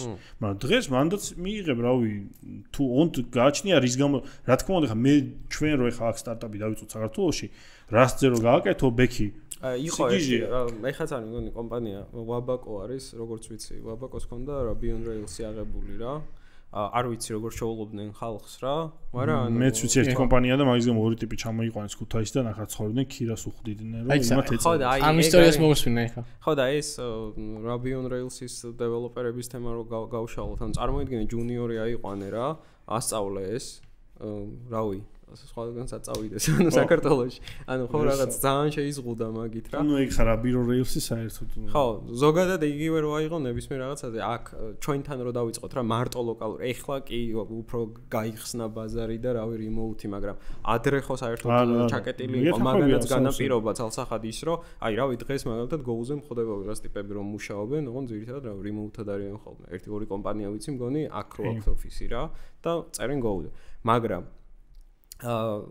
მანამდე აი .NET-ი რატო გამეფდა იყო ეგ რა და უნივერსიტეტები მე მაგალითად დაკრაკილი Visual Studio ჰქონდათ ჩემთან უნივერსიტეტში და ის რა ქვია გვასწავლიდნენ Visual C++ რა ხო და ანუ რავი მაქედან მოდის ეგ ისა ხო და ეგ არის რა აი ერთადერთი რასაც დავამატებდი არის ის რომ აი მაგალითად ვერ აღიხსნი რა მარტივია .NET დეველოპერებისთვის Azure-ის ინტეგრაცია სხვადასხვა სერვისების ვიცი რა დიდად არ გიყვარს ეგ საკითხი Azure-ზე მაგალითად იგივეს გეტყვის სხვა ეს ხო Azure-ზე ბევრად უფრო ის არის მე ორივეზე მიმუშავია და ანუ აი მაგალითად Azure function-ები არის აი იმენა ეს რაღაც plugin კი აი ზუსტად მაგას ვამისამართებ სულ რა Azure-ს რა პრობლემები აქვს მაკი გვინდა ხო არა მაგრამ აი ესე გამახსენდა პირველი რა მაგრამ ანუ მაკს რო ვკითხოთ მაგალითად მაკი პირველს კითხვის ნელია და ძვირია მე არ მჯერა მაგალითად შენ რომ ამბობ რომ Azure მაგარიაო ვერ დაგიჯერებ თუ არ შეგიძლია იმ კითხვას პასუხი გამცე რომ რა პრობლემა რა მინუსები აქვს და რა პრობლემები აქვს Azure-ს ხო იმიტომ მე შენ რო ტექნოლოგიაზე ამბობ მაგარიაო და არ ამბობ იმას თუ რა მინუსები აქვს ესე იგი ტექნოლოგია ან კარგად არიცი ან რაღაც მატყუე იმიტომ არ არსებობს ტექნოლოგია რომელსაც მინუსები არ აქვს მე მაგალითად ხავ შემიძლია გითხრა Swift-ს ან ზოგადად რავი რაც რა მინუსები აქვს აი ძალიან ბევრი მინუსია. Azure-ის მინუსი რაც მახსენდება არის ის, რომ რაღაც სიტუაციებში შეიძლება ბევრად უფრო ძვირი იყოს რა. ან მაგალითად pay to go მოდელები აქვს ეგეთი რაღაცეები რა და არ უნდა დაგავიწყდეს ამ pay to go-ს კონტროლი რა. იმიტომ რომ არც არავითარ notifier-ი და არაფერი არ აქვს და შეიძლება თვის ბოლოს გაიგუძოს კომპანიამ და დახვდეს მილიონი. ეგ ალბათ უფრო სიღრმეებში შეგიძლია ჩაშალო და მართლა ნუ რაღაც უფრო ისეთი knowledge გინდა რომ ეგ სერვისები შეადარო თორე დეველოპერის დონეზე მგონი არც იგრძნობა ესე. მაქსიმალურად რა ვკითხეთ აქ ხო. ანუ მაკი ყოველთვის Azure hater-ია. ანუ მაკი AWS-ის კაცია, მაგრამ აზრი არ აქვს. მე როგორც მე C#-ზე რაღაცა იქნება ხა. ხო, მე რომ მკითხო ხა მაგალითად დეველოპერის გადმოსახედიდან დაუშვათ Azure მემარტივება უფრო მომწონს, იმიტომ რომ ინტეგრაციები ხო, ზუსტად ეგრე რომ არა, მაკი თუ ახსენე, მაგრამ მეორის მხრივ ნუ ხო. მაკი თუ ახსენე, მაკი ყოველ მე მიკამათია, სულ მაგაზე უკამათებ მაგთან, მაკი გიპასუხებს, რომ Azure ნელია და ძვირია. აი ეს ორი. ჩვენ ხა მე სიღრმეებში ვერ ვერკვევი, თუმცა პრაქტიკული მაგალითად რადგან ჩვენ ხა პატარები ვართ და ყველანი ერთმანეთში ის რაღაცების საქმეებში ვერევით და გკითხულობთ. ეხა რაღაცები ქონდა Azure-ზე და რაღაც პრობლემა იყო მაგალითად რაღაცა ერორდებოდა სერვერზე. და ლოგერი ანუ Azure ქონდა გახსნილი იმ დღეს და ანუ პროსტა ყლაპავდა რა, ანუ ვერ ნახულობდით რა, ანუ რაღაცა არასწორად ქონდა გამართული, იმიტომ რომ ლოგინგი მან ბევრნაირია. გეუბნები ანუ ლოგინგი, ანუ ჩვეულებრივად რომ უყურებდით სე რეკვესტებს, ერორ რეკვესტები იკარგებოდა. არა, არასწორია მაპატია, ანუ არ არის ეგრე. ანუ რაღაც არ გაქვს გამართული სწორად, იმიტომ რომ 4 სერვისია მარტო ლოგირებაზე. App Insights-ი, ის რა ქვია, Log Analytics Workspace-ი, ძალიან ბევრი რამე. მაგას სამშობლო, ანუ რო იკარგება რაღაცა. არაფერი არ იკარგება, მე ჯერ არ მქონია ეგის შემთხვევა, აი Azure-ის ლოგინგზე რამე დაკარგული იყოს. იკარგებოდა მეთქი. არა, შენ გაქვს მაგის გამოცდილება. არა, მე უარის გამოცდილება მაგ Azure-ზე. ხო და მაგას და გეუბნები ანუ ჩვენი ლოგები გაუშვეს სხვა იმასთან, ტენანტთან და მე ხო, ოღონდ ჩვენ რა თქმა უნდა ვერ გავიგეთ ეგ საერთოდ, ანუ რაღაც აპლიკაციის ლოგები იყო, რაც წავიდა სხვა ტენანტთან და თვითონ Azure-ი დაგვიკავშირდა რამე სენსიტიურს ხომ არ ლოგავდით. და ანუ თემა ის იყო, ანუ cloud production-ზე არ ვიყავით, ანუ pre-production-ი იყო, რაღაც მზადება იყო და ერთ-ერთი სერვისი, რომელიც საკმაოდ სენსიტიურ დატას იმას შობოდა, რა ქვია, აგროვებდა. ანუ ეგ სერვისი იყო, რაც დაილიქა ოღონდ სხვასთან რა. და მე მაგაზე მიდიოდა ძალიან დიდი ის აი ჩაერთო ვიღაც ჰოსპიტალი ჩაერთო, ის ჩაერთო, ყველა ჩაერთო და რაღაც. საშინელება. 1000 ფილტერინგი გაქვს, Custo SQL სინტაქსი გვაქვს. ფაქტი არის, შეიძლება რაღაცის ბრალი იყო, მაგრამ ნუ ფაქტია რომ იკარგებოდა, მაგრამ მაგას ნიშნობა არ აქვს რა. ანუ ეხლა მაგალითად კიდე რატო უნდა გიცოდე მაგალითად ახალი ტექნოლოგიების სწავლა რატო გაიგე. ეხლა მაგალითად ყავს და ანუ Azure-ს ვიყენებდით ჩვენ ორ პროექტზე Azure-ი გქონდა და ეხლა გაიჩნდა რა ახალი კლიენტი ყავს, ჯერ სახას ვერ დავასახელებ, მაგრამ ამ კლიენტს აქვს Google Cloud-თან რაღაცა კომუნიკაცია. ეგ დიდ კომპანიებს Google Cloud-თან კომუნიკაცია და აქედან გამომდინარე Google-ი უკეთებს ამათ ფასდაკლებას. ამიტომაც brief-ში ეგრევე ამათ უწერიათ, რომ Cloud service-ები გამოიყენოთ Google-ი. ვაა. ეხლა რავი, ჩვენ დეველოპერები ხო არ დაიწყებდნენ, აუ იცი რა, ჩვენ Azure-ი გავასებთ. არა, რაც მაგაზე. წავიდნენ და ეხლა Google-ს კი აგინებენ და ლანძღავენ, იმიტომ რომ რაღაცები მართლა ტვინის ჭამა რაღაცები ალბათ არ ვიცი ხა მე სიღრმეებში არ ჩავსულა, მაგრამ ნუ ეხლა გვიწევს რომ ეგ პროექტი Google-ზე გვაქვს ხა რა, რა იქნება არ ვიცი, ხა დავიწყეთ. 1-6 თვეში მეცოდინება სავარაუდოდ ფიდბექის დონეზე რა. ეს ძალიან აქტიურად გამომიყენებია და Azure-ზე ხო საერთოდ იმენა ყველაფერი Azure-ი ვარ და აი Google-ი არასდროს არ გამომიყენება. ხო და აი გეტყვი ხა რა ფიდბექი მექნება, მაგას მეცოდინება ცოტა ხანში, მაგრამ просто მე ეს კითხვა მაქვს ხა. Azure მაგალითად მე თუ არ ვარ .NET ტიპი რა, აი Go-ზე ვწერ რა. Azure-ს ხო არ გამოვიყენებს Go-ს. ბიჭო გამოიყენებ რა. არიან ტიპები რო იყენებენ. რატო? რავი, მე მგონია რომ Azure მე გეწამოდი რომ Azure-ი Microsoft-ის ტექნოლოგია, აი მინდა .NET-ზეა მორგებული. არა, უკეთესია და მეტი კომფორტია, მაგრამ მორგებული არ არის. ზუსტად. იგივე, აი მარტივი მაგალითი ბოდიში Azure function-ები რადგან ახსენა, Azure function-ებში გვაქვს ეგეთი რაღაცა, რომ .NET-ით პირდაპირ ატრიბუტები შეგიძლია დააწერო თავზე, რომ ამოიცნო ეს არის Azure-ის binding-ები. დაუერთო პირდაპირ event hub-ი აქვს რაღაც სერვისები, ანუ trigger function-ები როგორც არის რა, დაუერთო პირდაპირ და აი მარტივად აწყობ ძალიან. და იგივე მაგას დაწერე Azure-ის ეკოსისტემაში წერე. ანუ აი კოდში. არა, კოდს როგორც აკეთებ, აი ჩვეულებრივ Azure function-ი არის ერთ-ერთი ტიპი პროექტის, რა ქვია, Visual Studio-ში. ეს ლამბდას ეკვივალენტი. ეს ლამბდა. ხო, და აი მსგავსად serverless computing. აი აქ მთელი ინფრასტრუქტურა გაქვს აწყობილი და აი ერთი კლიკით გაქვს რაღაც მთელი flow რა. ხო და აი C#-ის მაგალითზე ეგ ატრიბუტებით შეგიძლია უმარტივესად გააკეთო და binding-ები მიბმული გაქვს. ხო, მაგ მხრივ კომფორტია. Go-ზე იზავდი იმას, რომ function წერტილი JSON დოკუმენტს იმას იზრავს. მოდი ახლა იცი რა მაინტერესებს შენ რო გადახვედი Go-ზე რა. პირველ რიგში რა შეგრძნებები ძალიან საინტერესო 10 წელი ერთ ტექნოლოგიაზე წერდი და უცებ მე Go-ზე რაღაც ცადო რა feeling-ები ქონდა პირველ რიგში. რაღაც დოპამინი შეიძლება არ ქონდა. ანუ ეგ მეცახსოვს მე wow ეფექტი მქონდა რომ თავიდან რო ვიწყებ ერთი ის არის რომ რაღაც მართლა იქ უფრო განსტაგაკ რომ low level-ზე ხები რა მეტად. ანუ ქვემოთ ჩახვედი ანუ ხო რაღაც ის აი პირველად მაგალითად პირველი wow მქონდა memory layout-ები რომ ვნახე ანუ Go-ში ესე structs რო აკეთებ რა და უშუალოდ ესე field-ები რომ დაალაგო ანუ როგორ დაალაგებ მაგას მნიშვნელობა აქვს რა იმას წაიღებს memory layout-ების თემა რა ზომის ის დაჭდება ხო აი იმენა მეთქი რავი პირველ რო შევხედე ვა რაღაც და მე ვეძებდი სხვათა შორის მაგას სხვადასხვა open source პროექტებში ვინმე თუ აქცევდა მაგას ყურადღებას რა ბიჭო ბევრგან ნახე რომ არა სხვათა შორის ანუ და არ ვიცი რაღაც შეგიძლიათ დაალაგო ალბათ და რამე key binding-ი გააკეთო რომ გადასორტოს ან რაღაც ქნას რა ანუ რანაირადაც დაალაგებ ისეთი memory footprint-ია ხო ანუ რაღაც სტრატეგიებია მოკლედ როგორ უნდა დაალაგო და უშუალოდ დიდი ტიპები ბოლოსკენ და რაღაც ანუ რამდენს აიღებს memory layout-ს როგორ დაალაგებს მაგაზე არა. ეგ იყო პირველი ვაუ, რაც ან .NET-ში საერთოდ არ გჭირდება მაგაზე ფიქრი და მგონი არც ერთ ენაში არ გჭირდება, არ ვიცი. სხვაგან არ მინახავს რა. პირველი ეგ იყო, მეორე იყო მართლა ის, ანუ რასაც იძახიან Go-ს simplicity, ხო? ეს simplicity არის, აი თავიდან რომ დავიწყე, ვაფშე ვერ გავიგე რა არის simplicity, ანუ რთულად მიდის ყველაფერი, ანუ okay, სად არის simplicity, ანუ სად იწყება? დამატებით არაფერს ვერ არის, დამატებით აბსტრაქციები ვარ გაქვს, იგაა simplicity. ხო, აი ეგ არის ზუსტად. ძალიან რთული მისაჩვევი იყო ჩემთვის ეგ რა, ანუ აი რაღაცებს მიჩვეული ხარ აქეთ ისეთებს და .NET-ი იმდენ აბსტრაქციას აკეთებს შენთვის და იმდენად მალავს რაღაცებს რომ ანუ იქ რაღაც developer-ზე ის გაქვს ხო აი ქვემოთ რო ჩადიღარ უფრო მეტად გრძნობ რა high order ფუნქციები ეგეთ რაღაცები არ გაქვს ხო Go-ში შენ თუნდა ანუ შენ თუნდა აკეთო ყველაფერი ანუ ეგ მარტივ რაღაცები გაქვს რა ანუ keyboard-ების დონეზე რო შეხედო მგონი 25 keyboard-ია სულ თუ რაღაც რა აი მაგალითად ინამები Rust-ში რას მომეწონა ანუ რავი ინამები იქ ისე აწყობილი რომ ნეტა .NET-ში იყოს ეგ აი ეგრე იყოს ნეტავ რა მაგრამ ანუ მეორე მხარე Go-ში რომ გადავიდეთ რა Go-ს ინამები გინახავს ის IOTA ანუ IOTA-ს იყენებენ ხოლმე და აი მაგით ნომრავენ კონსტანტებს რა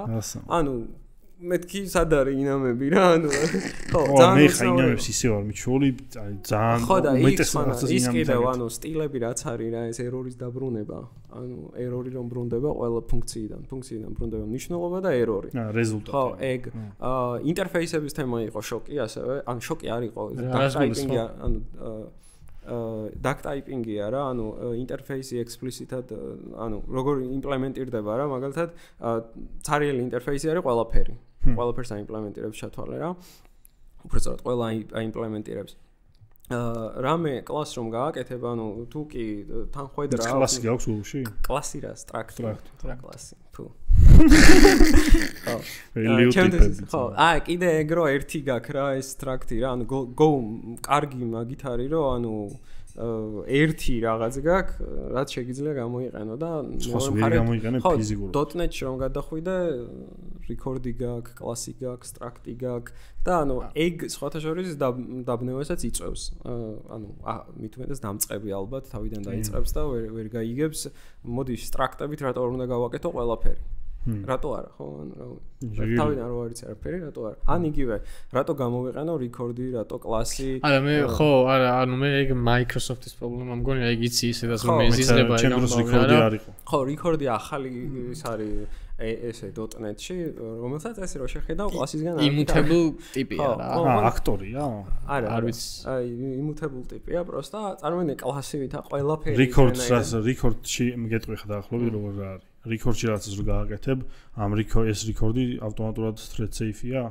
არა მაგისტრის კიდე ცალკე არა .NET-ი ხო it's complicated ანუ GTO-ა ჩათვალე უმარტივესად რო გიცხარ გავსა immutable-ია ავტომატურად ხო რა აი ანუ სტრუქტურა Rust-ში და Swift-ში არის immutable ავტომატურად და ხო ეგეთ ხო რა ესე რო შეხედე ხო და ეგ ეხა სხვა წარმოიდგინე ჩვენ რამდენი ხანი დაგვჭირდა რომ რაღაცნაირად მოგვეტანა ეგ შენამდე და მიდი ეხა და ეს იმას დამწყებს გამოაყენები და აუხსენი რა ეგ უკვე ის არის რა მე მithქვამს ბოჯო რომ Microsoft საშინელი ის მიმართულება დებილობა კარჩეული დებილობებს ამატებენ, მაგრამ არ არის საჭირო რა. ხო და ბევრი რაღაც არის ესეთი, ანუ ეს simplicity მართლა კარგია რა. კიდევ ის არის, რომ ანუ ეს ხო ცნობილი რაღაც არის, რომ დაუშვათ Java-ს developer-ებს, C# developer-ებს ეგ ჭირდება, აი Java-ზე რომ ეხა abstract factory და C#-ში კიდევ აი რაც მინახავს, რამის გააკეთებ, ყველაფერს ინტერფეისი უნდა დაადო რა. აი personable. ხო, აი ყველაფერი ინტერფეისია ხოლმე. აი ZMH-ში გადადის ეგ რა. ხო და აი Go-ში კიდევ შეხვდები ბევრ სხვადასხვა მიდგომას რა. ანუ აი თავიდან რომ ვეძებდი ხოლმე, დავიწყე მარტივი API-ის გაკეთება მინდოდა რა. ანუ .NET-ში მაგალითად API-ის გაკეთება რომ გიდა, რას ის ამადგები შეხედავ რაღაც რა გავაკეთო, მოდი რა მიდგომა ავირჩიო. დაუშვათ რაღაც მარტივი არქიტექტურა რო ვთქვათ რა.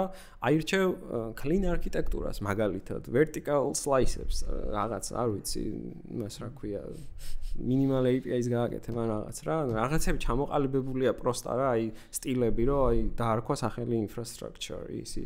ეს არის ყველგან, სადაც ყოფილვარ რა, ანუ ერთი და იგივე არის, ეგ არ იცვლება რა. ანუ დაწერილია, კანონია, 10 მცნებაა რომ ეს არის რა. და Go-ში წავედი და Wild West-ია რა, ანუ ვიღაცა ტიპს, ანუ ჩვენ მაგალითად არ მომწონს. ხო, ნახე, მომწონს, მაგრამ როგორი აი შენი ის რო არის. აი ეს ინფლუენსერები ვინც არიან, ინფლუენსერები რა, ბლოგერები რა. ხო, ბლოგერები ვინც არიან და რაღაც მაგარ რაღაცას აკეთებენ თითქოს, მოდი API გავაკეთოთ რა. და აი მე რო რაღაც .NET-ზე რო შეადარო, ვიღაც ტიპი ადგება და ეს domains დაალაგებს ესე ერთი bounded context-ი რაც არის, იმას ერთად ჩაალაგებს რაღაც და ჩემთვის ეგ მაგარი ახსაქმელია მარტივად რა. ეს Go-ზე ტიპი ადგება და types Go files გააკეთებს და ჩაყარა ყველაფერი შიგნით რა. ბიჭო, ანუ რატო არა მომენტრო შეხედო, მაგრამ ხო აი ჩემთვის ეგ იყო ძალიან ბევრი არა რატო. ბევრიც მინახავს ეგრე რა, მინახავს ვაფშე აი სტრუქტურა არ ქონია პროექტს. აი რაღაც ეგ ეხლა რა თქმა უნდა ამას რო ვამბობ, ანუ ვიღაცები გამოვლენ და ჩვენ გვაქვს იტყვიან, კი, გააქვთ, მაგრამ ანუ აი .NET-ი კარნახობს თითქოს მიმართულებას გაძლევს რა. ხო, და პრეფერენსია რა. ხო, პრეფერენსი გაქვს და აქეთ არ გაქვს. ვიღაცას ურჩევნია მაგალითად რომ Rails-ებში იყოს. ხო, ეგ ოღონ თან მომწონს რა, ანუ მაგაზე ვერ ვიტყვი, პროსტა ვაუი. მე მაგალითად არ მომწონს, რომ ვიღაცა მაიძულებს, რომ ხო, იძულება არ არის. არავინ არ გაიძულებს, კაცო, უბრალოდ მაგრამ ვიღაც გაიძულებს, იმიტომ რომ ნებისმიერ კომპანიაში რომ მიხვიდე. ხო, შეხედავს და ანუ ეს რა, ვიღაცა გეტყვის რომ დაჟე სწორი არ არის. სწორი არ არის, კაცო, შენ ეს უნდა. მე ვნახე .NET-ის სტანდარტი ესაა. ხო, მე ვნახე .NET დეველოპერები, ვინც Go-ზე არიან გადასული რა, ეგეთი ტიპების პექეჯები და რაღაცები. GitHub-ზე რო აუ, იქ ინტერფეისების რაღაც ის იყო. დალაგებელი იყო ლამაზად. ბიჭო, ვერ გავყევი, მართლა გეუბნები. Event sourcing-ის და რაღაც აი კომანდებად და query-ბად მინდა და გაყოფა და ვიღაცის sample ვნახეთ რა და აი რომ ჩავყევი ანუ .NET-დან ვარ, მაგრამ ვერ გავყევი პროექტს რა, ისე გართულებული იყო. და მე პატერნებზე მაგალითად რო ვთქვათ რა, რაღაც Reddit-ზე იყო ხოლმე, რაღაც პატერნებზე აი ეს როგორ დავაიმპლემენტიროთ Go-ში მაგალითად და ვიღაცები გამოხტებოდნენ და რაში გჭირდება საერთოდ ეგ რა საჭიროა რა, ანუ და აქ იმაში C#-ში ისტორია, მაგრამ ბიჭო, შენ ვაფშე ხო და ანუ იქნებ შენ ხარ უბრალოდ მიჩვეული. ხო, მაგას ეუბნებოდნენ. ზუსტად მაგას ეუბნებოდნენ, რომ შენ უყურებ ამას ძალიან რთულად რა, ანუ make it simple რა. ხო, არ ჭირდება. აი მაგიტო არის, რომ აი არ მომწონს რა, აი იმის წიგნები მაგალითად რა, ანუ რომ სად არის Uncle Bob? Uncle Bob-ის ერთი წიგნი ხო, ბოლოს უნდა ვთქვა ეგ. Clean Code-ი. ხო, Clean Code-ზე გეტ. ნახე აი მე რა არ მომწონს მაგალითად. Clean Code-ი მომწონს მარტო მაგის ერთი. ნუ არა. სავსებით. სხვა რაღაცის გამო. მე კაცი ასაფასებელია და ნუ ჩაგრავ. არ ჩაგრავ, კაცო, ძალიან მაგარი კაცია, მაგრამ ნახე რა არის, მე ცოტა ესე ვუყურებ რა, ანუ ჩვენი სფერო ისეთია, რომ რაღაცეებზე ხშირად აი ნახე, მას ქონდა რა ქვია, სუიმის რეფერენსები მყავს ამ კაცის დავუღალე, მაგრამ მამალადეს ქონდა ერთ თოქში ნათქვამი, რომ functional programming-იო რო ვისწავლეო, OP-ო თავი და OP-ის მეორეს უნდა თავიდან გამეხსნა. თავიდან სხვანაირად იგებ. სხვანაირად თავი და ჩვენ სფერო ზოგადად რა უყვარს რაღაცეების დროთა განმავლობაში მე პროსტო ზაიმოდან გადახედვა და ბიჭო რაღაცას აი არასწორად ხო არ ვიღაც უბრალოდ ვიღაცის ნათქვამით ხო არ ვაკეთებ რაღაცას ხო? ხო, ეგ აბსოლუტურად. აი ხა მაგალითად ადრე რო იყო ხოლმე მოდაში რომ აი ყველა ობიექტს რო ქონდა builder pattern. აი ყველა ობიექტს ქონდა builder-ი. ყველა ობიექტის აი სამი პარამეტრი რო ქონდა, მაინც შეიძლება builder-ით აღიწყო და მეც ეგ მჭირდა. ხო, და მეც ეგ მჭირდა რა და ყველა ჩემ გუში რო ჩავაღის NB-ის რომ დაწერილი 5 წელს წინ ყველაფერი builder-ით მოდაწერილი. რომ რატო? იმიტომ რომ ვიღაცა მე მითხრა და მე ეგ დავიჯერე რომ მეგონა რომ აი ესე უნდა გააკეთო. ესე იგი შენია, შენშია პრობლემა. გიფიქრა სანამ დაიჯერებ. ვერ დაიჯერებ როცა ჯუნიორი ხარ, როცა დასწრები ხარ. არა, როცა ჯუნიორი ხარ, აბაზნელია. არა, ხო, ეხა მაგაც ვამბობ, მე მაგიტო ვლაპარაკობ ეგეთ რაღაცეებზე ხშირად რომ ყველაფერს რო წაიკითხავ, ნუ იმას იზავ რა. კი, მაგრამ ჯუნიორს იმას თუ ეთქვი რომ რაც გინდა ისქენია, ეგ უფრო პრობლემატური არ არის? მაგას არ ვეუბნები. ხო და ეგო მანდაც ის არის ბალანსი უნდა ნახო სადღაც ანუ და ჯუნიორსაც ეგ უნდა აუხსნა ზუსტად. უბრალოდ ანუ .NET-ი მიმართულებას გაძლევს ბევრ რაღაცაში და ეს ხო ერთ და იგივე დადის ყველგან რა. ანუ პროექტის ტიპები მაგალითად რაც ვთქვით რა. და Go-ში ეგ მომეწონა, თან wow ეფექტი მქონდა. ანუ მენტალურად გადასვიჩვა გჭირდება ზოგადად ბევრ რაღაცაზე რა. აი როგორი რაღაცები კიდევ აი Swagger-ი რა, ანუ მაგალითად რა ვიყოთ .NET-ში როგორ აკეთებს Swagger-ს, აი Swagger-ი და მორჩა ხო, ანუ შეცხოვრება ძალიან მარტივია. Go-ში კომენტარება დაწერ კომენტარებად წერ, ხო, კომენტარებად წერ, იქ რაღაცა პარამს რაღაც უნდა უთხრა, რა პარამეტრებს იღებს და რაღაც. ამაზე მქონდა ცოტა ისე რა, ანუ ესე შევხედე რომ ეს ხო, ანუ ძალიან დიდი ეფორტია რა, მაგრამ ანუ მეორე მხარეა კიდე იქ რომ ანუ Swagger-ი ფუნდამენტურად იცი ქვემოთ რა ხდება Swagger-ში, რას აგენერირებს და როგორ მუშაობს? ქონია შეხება? არ ქონია, მაგრამ ვიცი. მე ერთხელ მომიწია რაღაც public API-ზე ვიმუშავეთ და ტიპი იყო Python-დან წამოსული და ის მეუბნებოდა როგორ უნდა და რაღაც დოკუმენტაციის tool-ში რაღაცები Swagger-დან გამოჩენილიყო რა. აი იქ ჩავედი ქვემოთ რომ Swagger-ს რაღაც ენი რაღაცები აქვს რა. არასდროს არ ჩამიხედავს მე თვითონ რა, აი ქვემოთ რა იყო, ანუ არ მაინტერესებდა, ანუ არ მაინტერესებდა კი არა, არც მიფიქრია უბრალოდ მაგაზე, ვიყენებ და ანუ იხატება. ხო, იხატება და ყველა ბედნიერია მაგით. იქ რო დამჭირდა ჩავედი ქვემოთ და ვნახე მერე და აქ თურმე .NET-შიც შეგიძლია რა თქმა უნდა რომ Swagger-ი და აქ ანუ customize რაღაცები გაუკეთო და რაღაც იქ ტიპი როგორ გამოჩნდეს, ინამი როგორ გამოჩნდეს და რანაირად. აი ეგ რაღაცები Go-ში უფრო ისეა ცხადად ჩანს რა და ხო დამალული არა. ხო, ხელით კონტროლი გიწევს ესე შენით მენუალურად უნდა აკეთო. ესეც ერთის მხრივ სასიამოვნოა, მეორე მხარე ის არის რომ ტრივიალური რაღაცაა და ამის ავტომატიზაცია ხო არ შეიძლება რაღაცა დაწერდა ეგეთ თუ საუბრობ. რაღაცა ეგეთები რა, ანუ ნახე, მან რა ფილოსოფია კიდე მე შენ Go-ს ეს ფილოსოფია აქვს და რასცაც ვათა შორის. ანუ მე შენ გაძლევ აი მაგალითად Rust არ აქვს ავტომატ ნახე ფილოსოფია ნახე როგორია Rust არ აქვს თავისი სინგებიეთი ენას არ მოყვება Tokyo არის თული და Tokyo-ს დააყენებ და გაკ Python-საც ხო არ ქონდა მგონი ხო ნახე როგორი ფილოსოფია არის მე შენ გაძლევ baselines მე community ხართ და მინდი ვიდი ხო და ეგ მე იმას ამბობს ეგან რაც თქვა გაბიმ რა რომ .NET-ში ეს რაღაცა open source-ის თემატიკა მთლად ბოლომდე მაგრად ვერ ხარობს რა ხო open source-ია მაგრამ ნამდვილი open source არ არის ხო შენ რომ მოინდომა რაღაც ფიჩერი ვერ დაამატებ ხო გაგიჭირდება და ნუ ხო პროპოზალები უნდა ხსნა და დაამტკიცო რომ ხო ეხლა მაგალითად Swift-ი რო ავიღოთ ხო ყველას ხო გონია რომ Apple-ის ენა არ არის ეგრე რა მაგრამ ეგეც ხო ეგრეა Microsoft-ისაა .NET-ი და შეფუთულია ეგრე რომ ის არის Swift-იც ეგრეა Swift-ი არის შეფუთული რომ Apple-ის არის მაგრამ Apple-ის არჩევანია მაგრამ Swift-ს თავისი ის აქვს რა ქვია თავისი community ყავს და თავისი კომპანია თავისი вообще bench-ია რა ანუ ცალკე არიან რასაც უნდა იმას დაამატებენ იგივეს ამბობენ Go-ზეც ზუსტად იგივე Google-ისაა მაგრამ Google-ია ანუ dictate ხო dictate-ს არა ხო ანუ თავისი წყდება community Go ფილოსოფიაც ეგეთია რა ანუ აი ეს გაქვს შენ ხო ეგ აკეთეს simple უნდა და ყოფილიყო და აი უსდარვა keyword-ი generic-ებზე რამდენი ხანი მიდიოდა ანუ თემა გავაკეთოთ თუ არა დამატეს ხო generic-ი და აი თვითონ ამბობენ ყველაზე საშინელი იმპლემენტაცია generic-ების რაც ხო რობა იქ თვითონ ამბობდა რომ თუ ენაში ამაში რამეს დავამატებთო ანუ სამი კაცი უნდა დათანხმდეს ხო ძირითადად სამი სხვადასხვანაირად ფიქრობთო სამია თან კენტია და ანუ სამი სხვადასხვანაირად ფიქრობ და ორი მაინც უნდა ეთანხმებოდეს და ძირითადად ყველაფერზე ვკამათობდო და ფიჩერის ეს მარტივი არ არის რა და აი Go მაგიტო მომწონს რა რომ ეს რაღაცა ის რო ყავს რაღაც leadership-ი რო ყავს Go-ს რაღაც ეს სამი ტიპი რო ყავს leadership-ი და ამათ ტიმებს რო უსვენ მეც ინტერესი მაქვს რა და თან აი Go-ში ეგ არის რომ აი ის freedom გაქვს რა აი მაგალითად რო ავიღო და შევადაროთ Rust-თან ან Swift-თან აი Rust-ი Swift-ი ძალიან გავს ერთმანეთს იმიტომ რომ Rust-ი ვინ შექმნა 2014-ის მერე Swift-ში მუშაობს თუ 16-ის მერე რა კომპაილერზე და ძალიან გავს ერთმანეთს აი ძალიან და ამათი ფილოსოფია რა არის runtime-ში ბაგი არ უნდა გქონდეს. ხო. ამათი ფილოსოფია არის ეგ. აი Go-ში როგორია, ან Go-ში ან მაგალითად JavaScript-ი აღო, ან TypeScript-ი აღოთ რა. დაწერ რაღაცას რა და გაიშვება. მაგრამ არ ხარ შენ დაზვეული დაგიქრაშავს რა. ხო, Rust-ში. ხო, Rust-ში და Swift-ში სანამ დააკომპილირებ, შეიძლება სისხლი გაგიშროს. ნუ მიჩვეული ხო Rust-ზე რაც გამიჭირდა, მე სხვათაშორის borrowing-ები და რაღაც რო ხო, borrowing-ი ისინი ownership-ი აწოდიდი რაღაც ცოლადს და არ იბილდება რაღაც ის გამო. ხო, ბიჭო ეს borrowing-ი და რაღაცები როგორც მუშაობს, ანუ ძალიან ის, ანუ Go-ზე ხო თქვი რომ ანუ switching-ი გჭირდება მეთქი და Rust-ზე უფრო მეტი რა. ერთი რომ garbage collected არის Go mines და ის არ არის. ხო, ის თვითონ reference counting-ია. ხო, Swift-იც ეგრეა. ხო და აი მან დარი მთელი იდეა მაგაზე რომ მაგალითად Swift-ში Rust-ში მაგდონეზე არ ვიცი, მაგრამ Swift-ში გვაქვს მაგალითად ხელსაწყო, ენასა აქვს ფიჩერი, რომელიც compile time-ში გეუბნება thread safe-ის არ გაქვს. Okay, Go-საც აქვს ეგეთი ძალიან ბევრი რაღაც. ეგ მომეწონა Go-ში, მეც რომ მაგალითად აი Go-რას გეუბნება, იცი? Go-ში heap-ი და ის რა ქვია, stack-ი როდის რომელიც admin-ის რთულია.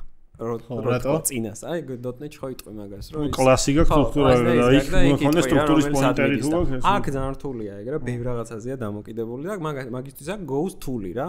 ოღონდ მაგაზე ამბობენ ხოლმე, რომ არის დარდო თავიდან სად მიდის შენი ის რა, ანუ აი მაშინ იდარდე, როცა პრობლემა შეგექმნებაო პერფორმანსის რა. თულები აქვს ანალაიზერები ძალიან ბევრი, რომელიც აი ბოლოს გეუბნება, რომ აი პროგრამას ხო დაწერ, გაუშვებ ამ თულს და ბოლოს გეტყვის, რომ ეს წავა იქ და ის წავა იქ რა. ხო, აი ეგეთი კარგი რაღაცები აქვს ენის დონეზე, აი თულინგი რაც მოყვება ენას. Go რაღაც. აი guys low level-თან აისაც compile time-ში შეიძლება რომ დაგიდგინოს, რომ thread safety სად არ გაქვს, ან thread race სად გაქვს უბრალოდ და მაგალითად race condition. სიმართლე გითხრა, მაგრამ ჩენელებზე მაგაზ აი ჩენელები აქვს Go-ს ხო სხვა მოდელი აქვს საერთოდ, ანუ თეორიული მოდელი აიღეს რაღაც განავითარეს და ესეთი მოდელი მგონი სხვა ინას არ აქვს რა და ანუ .NET-ს აქვს ჩენელები სხვა შორის ან მსგავსად, რომელიც ბევრმა არ იცის რომ არსებობს საერთოდ არც იყენებ. მაგრამ Go-ს ხო ეგ რაღაც Go-ს know-how იყო თავიდან როგორც დაიწყო ეგ ჩენელების თემა და მაგაზე ბევრი კომპლეინტ ამიკითხავს რომ ანუ რთულად არის ბევრად უფრო რომ აი ჩენელი ღია დაგრჩა და იქიდან მთელი ისა deadlock-ი გაქვს სადღაც რა. აი ჩვენთან მაგალითად რა ასინქრონულ ნაწილში, აი ასინქრონულ კოდში რომ აი სტრუქტურაში რომ ან კლასში რომ ცვლად იქონდეს global state-ად გამოცხადებული და მაგალითად ასინქრონულ ფუნქციაში ამ state-ს ცვლი რა. ეგრევე კომპაილერი მოდის და რაღაცას არ შვების, სწორად, იმიტომ რომ შეიძლება ის thread safety არ არის და ამარო შეგიცვალო, შეიძლება იქ შენ რაღაცას დამოკიდებულება მაგას ხდება რა და ეგრევე, მაგრამ თავიდან იცი რა რთული იყო, თან ეს რატოა იცი, ეს შემოვიდა მერე. თავიდან ეგ არ იყო ეგ ფიჩერი. ახლა წარმოიდგინე code base-ები, რომელიც ესეა დაწერილი. და მე როცა გადადიან Swift 5 და 9-ზე, მოდი 6-დან 0-ზე. და Swift 6-დან 0-დან 4000 ერორი მოდის. ხო და Go-ში კიდევ კარგი ეგ არის, რომ ანუ N-ის ვერსიები რომ იცვლება, ანუ 2-დან 0-ზე არავალთო კაი ხანი მიძახიან, ანუ აი ეს compatibility და რაღაც ძალიან კარგად აქვს რა. და ანუ მიზანი ამ დიხანში ერთხელ გამოდის ახალი ვერსია თუ არა. ხო და ეგრე მგონი დაგიგმილოდ არა რა. ჩვენთან მე არ ვიცი. Swift-ში გამოდის ერთი წელიწადში ერთხელ. .NET-ში წევრია ფაქტობრივად. ყოველივნის ჩვენ სექტემბერ ნოემბერს და syntax sugar of syntax sugar კიდე .NET-ში. ხო, აი აქ იგივე ეგ რაღაცები კიდეა თაკეთ რა, ანუ რაღაცას შეხედავ და ანუ აგლი სინტაქსია, არ მოგეწონება რაღაც, მაგრამ მეორე მხარეა რომ ძლიერი. ხო, იმიტომ ამბობენ მაგდონზე რომ ანუ performance-ა beauty over performance. ხო და მანდ ის ხო ანუ .NET-ში ჩვენ ვლაპარაკობდით მაგაზე რა, ანუ სტეპები როგორც არის კომპილაციის სტეპი რა, ანუ C#-ის კოდი გაქვს. მე გადადის ჩვეულებრივ C#-ის კოდში ეს გალამაზებული C# ნორმალურში ხდება, მე მიდის იქ აი ჩასული ვარ ბევრი რაღაცა. just in time-ები და უბედური. ეგ იმის ბრალი ხო არ არის, ჩემი თეორია ეგეთია, რომ C# მაინც არის უფრო server industry ენა რა. ან server-ზე ეშვება რა. იქიდან გამომდინარე რომ დღეს server-ები გვაქვს ძალიან ძლიერები. რატომ არა? შემიძლია რაღაცეები დავთმო მაგის გამო. და ამას ჩემი პროდუქტის შემჩნევადობა ამას ვერ იქნება. ხო, ეგეც არის. არის მაგაში ლოგიკა. კი, არის ეგრე, ანუ მაგდენად აი იდეაში მაგდენად მოდის ის პერფორმანსის ნაწილი, რასაც წეგამ საუბრობ. აი მაგალითად რო ავიღოთ ბოდიში შეგაწყვეტინე, ჩისტად ანუ ჩისტად low level პროგრამირებაზე რო ვილაპარაკოთ, ინტერფეისები მაგალითად რა, თქვენი ენაზე და ჩემი ენაზე მაგალითად პროტოკოლები არის ძალიან ცუდი პერფორმანსისთვის. შენ რო ინტერფეისი გაქვს, სანამ ის ინტერფეისი სისტემა მიხვდება, ქვემოთ რა ტიპზე უნდა ჩავიდეს, იმიტომ დაბლა ვითეიბლი აქვს. ძალიან ისეთია რა. აქედან გამომდინარე მაგალითად უკვე mobile ინჟინერიაში მაგალითად რა უკვე შემოდის ის მცნება, რომ ცუდია. ხო, იგივე აქაც არ გჭირდება ბიჭო, ყველგან არ გჭირდება, ყველგან არ გჭირდება, მაგრამ ეგ სცენია უბრალოდ, თავს მოხოლე, კი, ბევრი რაღაცის გამო. ეგ solid-ი შემოვიდა და ის გაქვს პრინციპი გაქვს, ხო, პრინციპი გაქვს, ხო და ეგ არის, ყველაფერი არის იპოვო, მე ხო რაღაც ბევრი პრინციპებია, რომელიც მე ერთმანეთთან წინააღმდეგობაში მოდის რა, ერთი არის, იაგანი როგორ ამბობენ, რა ვიცი. ხო, you don't need it არის რეალურად ეგ რა, არ გიჭირდება რაღაცები. აი მაგის მიხვედრა არის ყველაზე რთული. იმიტომ რომ სხვანაირად აკეთებ რაღაცებს რა, მაგიდან გამომდინარე. ხო, უბრალოდ რაღაცები არ გჭირდება და ნუიყენებ რა, იმისთვის რომ პროსტა ვიღაცამ დაწერა. ის არის, რომ ვიღაცები აი ინტერფეისი არ აზის თავზე და ინტერფეისი აუცილებლად ნიშნავს, რომ ტესტირებადია შენი კოდი. ეგ იყო რა, ბიჭო, სულ ეგ მაინდა C#-ზე რო წერდი, ეგრე მქონდა ნასწავლი რა. და ყველა ობიექტს რო ვაკეთებდი ხოლმე მახსოვს, ყველა კლასს, ყველას ვკეთებდი ინტერფეისს. მე ვიკითხებოდი ბიჭო, რაში მჭირდება? იმიტომ რომ ეგ სადღაც ის ან გააფეთქო. ტესტებს მიახ ამისთვის არ ავწერ. ხო. ამ კლასს შვილი არ ყავს. ხო და აი ეგ უნდა გაიაროს. ეგ ინტერფეისი თან მეორე დარჩა და გამოიყენება ხოლმე. იდეა დავისთვის. ხო, სერვისებზე რომ აკეთებენ ხოლმე რა, user service და აი user service. ხო, და მე ეს user service-ი გამოიყენება. მან იდეაში გათვლა ის არის, რომ აი user service თუ აკეთებ, ესე იგი გათვლა არის, რომ user service-ში გაქვს ფუნქციონალი, რომელიც უნდა იყოს testability. ხო და ნახე, ძირითადად, მაგაზეც ხო არის, რაში გამოგიყენებია ხოლმე მაგალითად, თუ არ მოკავ რა თუ მოკავ, ოკეი, მიცედაც რავი შეგიძლია ის დამოქო, მაგრამ ხო, ბიჭო, არ აქვს ხოლმე მაგაზე ახსნა ბევრს და არც ჭირდება, იმიტომ რომ რატო აკეთებენ ბევრი, იმიტომ რომ უნახავთ უბრალოდ ეგრე რა. ვიღაცას შეიძლება ამან გამოიყენა პირობითად რა, ამან დამოქა რა. მე განმოვაკოპირე არ დავმოქე, მე ჩემგან შენ წაიღე და არც შენ არ დამოქე და დაიკარგა. მე მაგას ემატება ის, რა ქვია, dependency inversion-ი, რომ უნდა ვიყოთ დამოკიდებული აბსტრაქციებზე და აქედან გამომდინარე ჭირდება.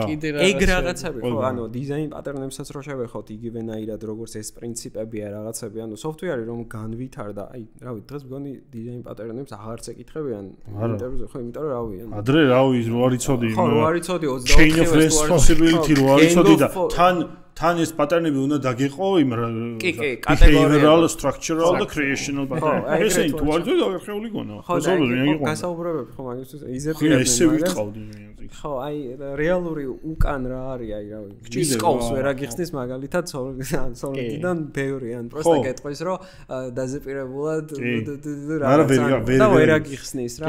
ლისკოვი იყო ჩემი ყველაზე key ჩამჭრელი კითხვა. ლისკოვ substitutions ვერავინ ვერ ხსნიდა. ოღონდ მარტო ტექსტი კი არა, უკან უნდა გითხრას რა არის და მორჩა და Google-ს გეუბნება, აი მე თუ გავაკეთე კლასი თვითფრინავი, შვილი კლასი არ უნდა იყოს მანქანა. იმიტომ რომ იმ მანქანას რო გადავიყვან თვითფრინავში, მანქანა დაგარგავს. ეგ არის ის ღირსეულად ესე იგი რა. ხო და მაგას იზეპირებენ, ხალხი იზეპირებენ გასაუბრებების გამო რა. და პრობლემაა ეგ რა. აი ხა მაგალითად, იმ დღეს მქონდა ეგეთი кейსი, უცხოელთან მქონდა გასაუბრება. და შიშაბზე შეიძლება თქვენც უცბად ვერ მოიფიქროთ რა. აი ახლა როგორი კითხვა არის. გაქვს ინტერფეისი თქვენ ენაზე. გაქვს კლასი მე სიტყვაზე ავიღოთ რა და ამ კლას ინტერფეისი იმიტომ აკეთებ რომ დამოქო. მე რაღაცა მოქი გააკეთო და დამოქო. რატო შეგიძლია ეს? იმიტომ გაქვს მაგალითად სამი ფუნქცია რა, ABC და ამ ABC-ის იმპლემენტაციების შეცვლა შეგიძლია.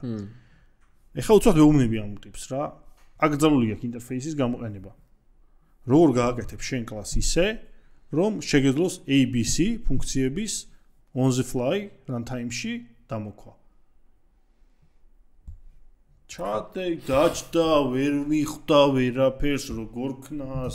ვაფშე აი ვაფშე გაწითლდა ტიპი. არა და აი უბრალოდ თქვენ გაქვთ მაგალითად ფანკები და ექშენები. ჩვენ გვაქვს აქეთ კლოჟურები. აი უბრალოდ არა და რეალურად ტიპი რა დაფიქრებულიყო რომ რეალურად ინტერფეისი ნეტა უკან რა არის? სტრუქტურა ხო არ არის კლოჟურებით, ან ფანკებით. არა რეალურად ეგ არის. ანუ შენ ინტერფეისი არაფერი არ არის სხვა, ანუ შენ შეგიძლია ასეთ ინტერფეისი არ გქონდეს და x 3 ABC გქონდეს funky მაგალითად. ხო, დამოქვა მაგას პირდაპირ მიგანიშნებს. ხო, რა, ანუ funky და გზაში hire-ში უბრალოდ გადააწვდი სხვა იმპლემენტაციებს რა, მაგალითად როგორც არის link-ის VR-ი მაგალითად, ხო? ეხლა მაგალითად აი თავს დავდებ C#-ის.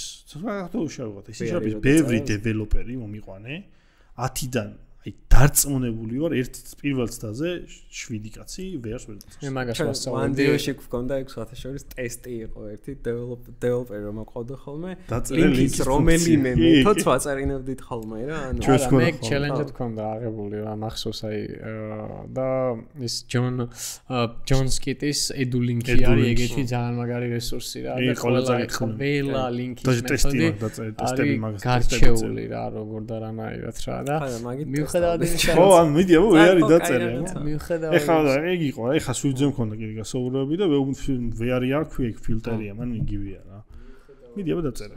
ხო, აი ეგ EduLink-ის თემატიკა რაც მახსენდება არის ის, რომ თანამედროვეში შეიძლება თქვი რა, აბსოლუტურად ძალიან ბევრი დეველოპერი არსებობს ალბათ ისეთი, რომელიც EduLink-ის იმპლემენტაციას link-ის მეთოდების იმპლემენტაციას ვერ გააკეთებს რა. და აი EduLink-ი და ეგეთი რაღაცები, EduLink-ი განსაკუთრებით გადლევს იმის საშუალებას, რომ გაიაზრო არა მხოლოდ ის როგორ არის link-ის მეთოდები დაწერილი, არამედ funky როგორ მუშაობს, action-ი როგორ მუშაობს, მაგის სიღრმისეულ ცოდნას ხდება. ეგ ეზარებათ ხოლმე და მაგიტოა ისაც შეთქვი. დაჟე მაგაზე რა მქონდა მე ხოლმე. თან მაგ VR-ის დაწერა სამუდამო შრეაქ რა. პირველი დაგიწერს ELD-ის გარეშე. ხო. პირდაპირ გიწერს if ისე funky პრედიკატით ბულიანს დაგიბრუნებს და აბრუნებს. მე მაგაზე ეუბნები. ეს deferred execution-ით მუშაობს, lazy loading-ია. აი ეგ ბევრს არ მოწონს კიდე. ვიღაც რუსი ტიპი რომელიც რა ქვია იმას ბიჭო. YouTuber-ია. .net-ია? არ არის .net-ი, ანუ .net hater-ია. Soding-ი? ხო. Soding. ეგ hater-ია ვაფშე ყველაფერს hater-ია. კი, კაცო .net-საც აჯვა, მასაც Swift-საც აჯვა, აი ყველაფერს. Swift-ზე იმდენი არაო, ნახე. ხო, .net-ს ბევრია. .net-ი ჯერ იმიდან ამოარქივა და იქედან დაიწყო და მე იმან დაუწერა David Fowler-მა, ნახე თუ შენი ეპიზოდიო და მაგაზე დავფიქრდებითო, რომ root folder-ი დავამატო. კი, მაგაზე მაგარი აჯვა. რა არის ეს? მონოსაქსო და თქვენ როგორ არის? ანუ what the fuck იდა აი მეთქი okay. ხო და მაგ ტიპს ქონდა ეგ სხვათა შორის მაგაზე ის ქონდა lazy loading-ზე და რაღაცებზე ქონდა. რატო? რაშია საჭირო? ესო და რაღაც და რავი, ანუ ლინკი ხო Haskell-დან წამოიღო მეერმა და ანუ რავი ძალიან იქაც ეგრეა ანუ ხო ანუ რეალურად აი ეს ტიპები რა ანუ იმდენად ზუბასაც რო უთხრა ეხა რომ lazy loading-ით მასივი გაფილტრე ეტყვის რა თმია და ნელიაო და რეალურად ეგ ხო იმისთვისაა რეალურად საჭირო რომ ეს ფილტრაცია გამოიყენო მაშინ როცა საჭიროა კი ბატონო წინასწარ ამ expression-ით აგებრა და მე სადღაც დაგჭირდება კი ბატონო და თუ list თუ მიუწერ ეგრევე წამოვა არაა პრობლემა ხო მაგრამ ნუ ხო იდეა ეგ არის ფუნქციონალური პროგრამირების იდეა ეგ იყო და იმ მეიერმაც აი მეიერის ძალიან აუ მეიერიო აუ სუპერ კაცია მართლა ის იმ დღეს ნახე ის რო ჩავაგდე Apple-ი ანუ ვიღაც ტიპები, მაგრამ მეტამ დაითრია ვიღაც top ტიპი machine learning-ში რაღაცა 8 მილიარდი გადაუხადა. იქით იმან OpenAI დაითრია ვიღაც ჩინელი ტიპი, რაღაც GGML-ის რა და Apple-ვის დაითრევს რა და ეს აშიარებს და 88 მილიარდად open to work. ეგ მეტაშიც იყო სხვათა შორის. ნუ Microsoft Research Lab-ში იყო, მე მეტაში იყო, მან იყო მგონი Ericsson რომ იმუშავა. აქეთ ლინკი. ხო, აქეთ ლინკი. თუ პირველ .net-ში შექმნა. ხო, აქეთ ლინკი გააკეთა კიდევ. ის .net-ს კი ვაჯვოთ, მაგრამ ანუ ბევრი ტექნოლოგიების MVVM-ი მაგათი იყო პირველ WBF-ში. ლინკი ესე პირველად არაფუნქციონალ ენებში მაგათი იყო. კი ბატონო. კიდე Ericsson მაგათი იყო და ნუ მეიერმა შექმნა ლინკიც აი Microsoft Research Lab-ი იყო ძალიან top ხალხი რა, მაშინაც და ეხლა. просто ბოლოს ავიკითხე რაღაც ბევრი გაუშვესო მაქედანო. არა, ეგ ეხა იყო ერთი კვირის წინ იყო მე დაგილინკე. მეიერი აჯობს. ხო.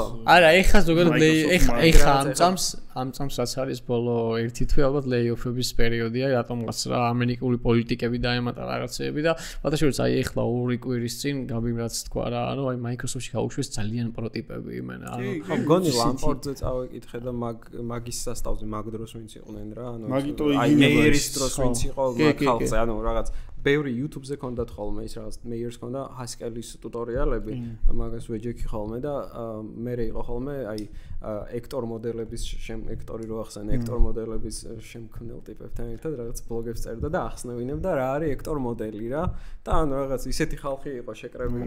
სიცხვილია მაგათი გაშვება ნახავ. არ ვიცი ხე. მაგიტო ჩხობს ის ერიკ მეიერის ხა Twitter-ზე იმაზე, LinkedIn-ზე რომ Microsoft-ში ვინც ხართო ხო, მაგრამ შევოთ მართალია, მაგრამ მე ვერ ხვდები პროსტა რა მიზეზი უნდა არსებულიყო, რომ კაი კომპანია მეგეთი კარგი გაუშვას. რაღაცა ბიზნესს არ ვიცი ხო. ძალიან საინტერესოა იმენა. ხوار გავიდეთ ბოლოს. კაი, რადგან გავდივართ უკვე ბოლოში, გვაქვს ხოლმე ეგეთი რუბრიკა, რომელიც რაც იცი, კიდევ ერთხელ ვიტყვი, რომ რაღაც რესურსები, შენი რესურსები ყოველთვის ძალიან მიყვარდა, იმიტომ რომ მაყურებლებმა ვინც არიცით, კაპი ძალიან მეხმარებოდა, როდესაც მე დეველოპმენტს ვიწყებდი და ძალიან ბევრი რაღაც რაც წამიკითხავს, ძალიან ბევრი წიგნი და მასალა, კაპი იყო ამ ყველაფრის მომწოდებელი რა. ხო და ამიტომ ვიცი რა კარგ რესურსებს დაასახელებ და მინდა რომ მაყურებელს უთხრა რა. კაი, ბიჭო, ორ რაღაცად მინდოდა ამაზე ვიფიქრე რა და ანუ წიგნები რა ყველაფერი თქვა მგონი კარგი რაღაც რაც იყო და ერთი რაც მინდოდა აქ მე თქვა არის იცი როგორი ტიპებისთვის ვინც დაუშვათ bootcamp-ებით ისწავლა პროგრამირება და სწავლობს რა მაგ ტიპებს მგონი რაც აკლიათ ხოლმე არის ფუნდამენტების სწავლა რა სფეროში შემოვიდნენ უბრალოდ ფუნდამენტებში იყო low level რაღაცებს არ გულისხმობ დაჟე არც იმას პროცესორი როგორ მუშაობს ან რაღაც რა უფრო მეტად სად არიან რა ინდუსტრიაში არიან და ეს ეხება არა მარტო პროგრამისტებს მე სადაც ვაწყდები ხოლმე არის მაგალითად აი ბიზნეს ანალიტიკოსები ტესტერები ვიღაცები რა და მაგისთვის ურჩევდი Uncle Bob-ის წიგნს We Programmers ის ბოლო რო ხო ახალი წიგნი გამოუშვა აი ისტორია საწყისიდან აი ეგ მე მაგალითად უნივერსიტეტში სხვა თუ არაფერი უნივერსიტეტში ეგ მაინც ვისწავლე ბიბიჯის გამომთნელი მანქანიდან და და რასაკეთებდა და როგორ აი ეგრე არის აღწერილი თავიდან ბოლომდე მთელი ისტორია რა ეგ არის ალბათ რაც ყველამ უნდა წაიკითხოს სად მოდიხარ რა სფეროში შემოდიხარ ეგ უნდა იცოდე საიდან მოვდივარ ხო საიდან მოვდივარ მართლა უნდა იცოდე კი რომ აი perform ბარათი იყო და მაგი ხო არა ეგ წეღარაც თქვი რა ბოდიში ეს უნდა თქვა ჩავტენ Uncle Bob-ის ამბავი რა რომ ძალიან ისეთი ისმედის მე ტრენდი თუ არ ვიცი მიმდინარეობა რა რომ Uncle Bob სატომას ლანძღავენ რა და ტიპი არის ძალიან დიდი რა ვინ არ ლანძღავს კაცო ანუ იღადავები შენზე არა რაღაცა ლაპარაკი ზოგადად ვსაუბრობ ხო და მე ხო და ზუსტად ეგ იდეოლოგია მოდის კიდე რომ clean code ანუ გარჩეულია კარგად და ანუ რეალურად clean code მუშაობს მხოლოდ იქ ისეთ ადგილებში სადაც მაგალითად მართლა გაქვთ სერიოზული clean code-ზე უბრალოდ იმას სერვერები და enterprise-ები არა სხვა რამე რო ვთქვათ მაგ წიგნში არის ბევრი კარგი პრინციპი ანუ Uncle Bob-ის წიგნებში ზოგადად აი ბიჭო კომენტარი როდის დაწერო რაღაც ეგეთები აი ეს არის რაც უნდა აი დატები არის ძალიან კარგი აი ის არა დაუშვათ კოდში ცვლად ესეთი ისქენი არა აი კომენტარი როდის დაწერო boy scout-ის წესი ხომ ის წიგნიდან აი რაღაც ეგეთი რომ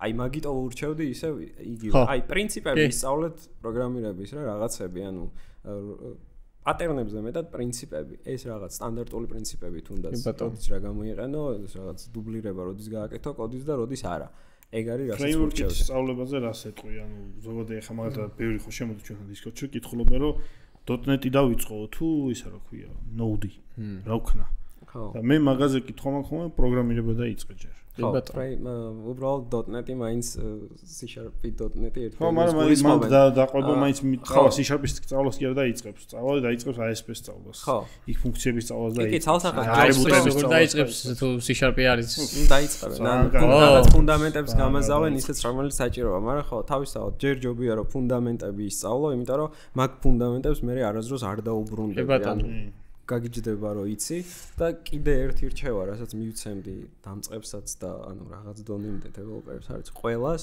გასაუბრებებზე იარეთ ანუ ბევრი გასაუბრება უნდა იყოს სპორტივით შენთვის თუ დღეს რა თქმა უნდა მოახერხებ და იპოვი გასაუბრებას აუცილებლად უნდა მიხვიდე და ეგ გასაუბრებები რომ გაგზრდის ეგრე არც ერთი წიგნი არ გაგზრდის დაჟე ანუ აი ყველაზე მაგარი სკილია გასაუბრებაზე როგორ აი მანდ თუ კომფორტულად იქნები რა მე ვაკეთებდი მაგალითად ანუ აი ვანდიოში რომ მუშაობდი სულ დავდიოდი ხოლმე გასაუბრებებზე ანუ ეგ იცოდა ყველამ რა ანუ ეს იყო სპორტივით რა ჩემთვის და ანუ მე უბრალოდ უარის თქმა მე რთული რომ აგიყვანენ და არ უნდა გადახვიდე. არა, ეგ სერიოზული სკილია.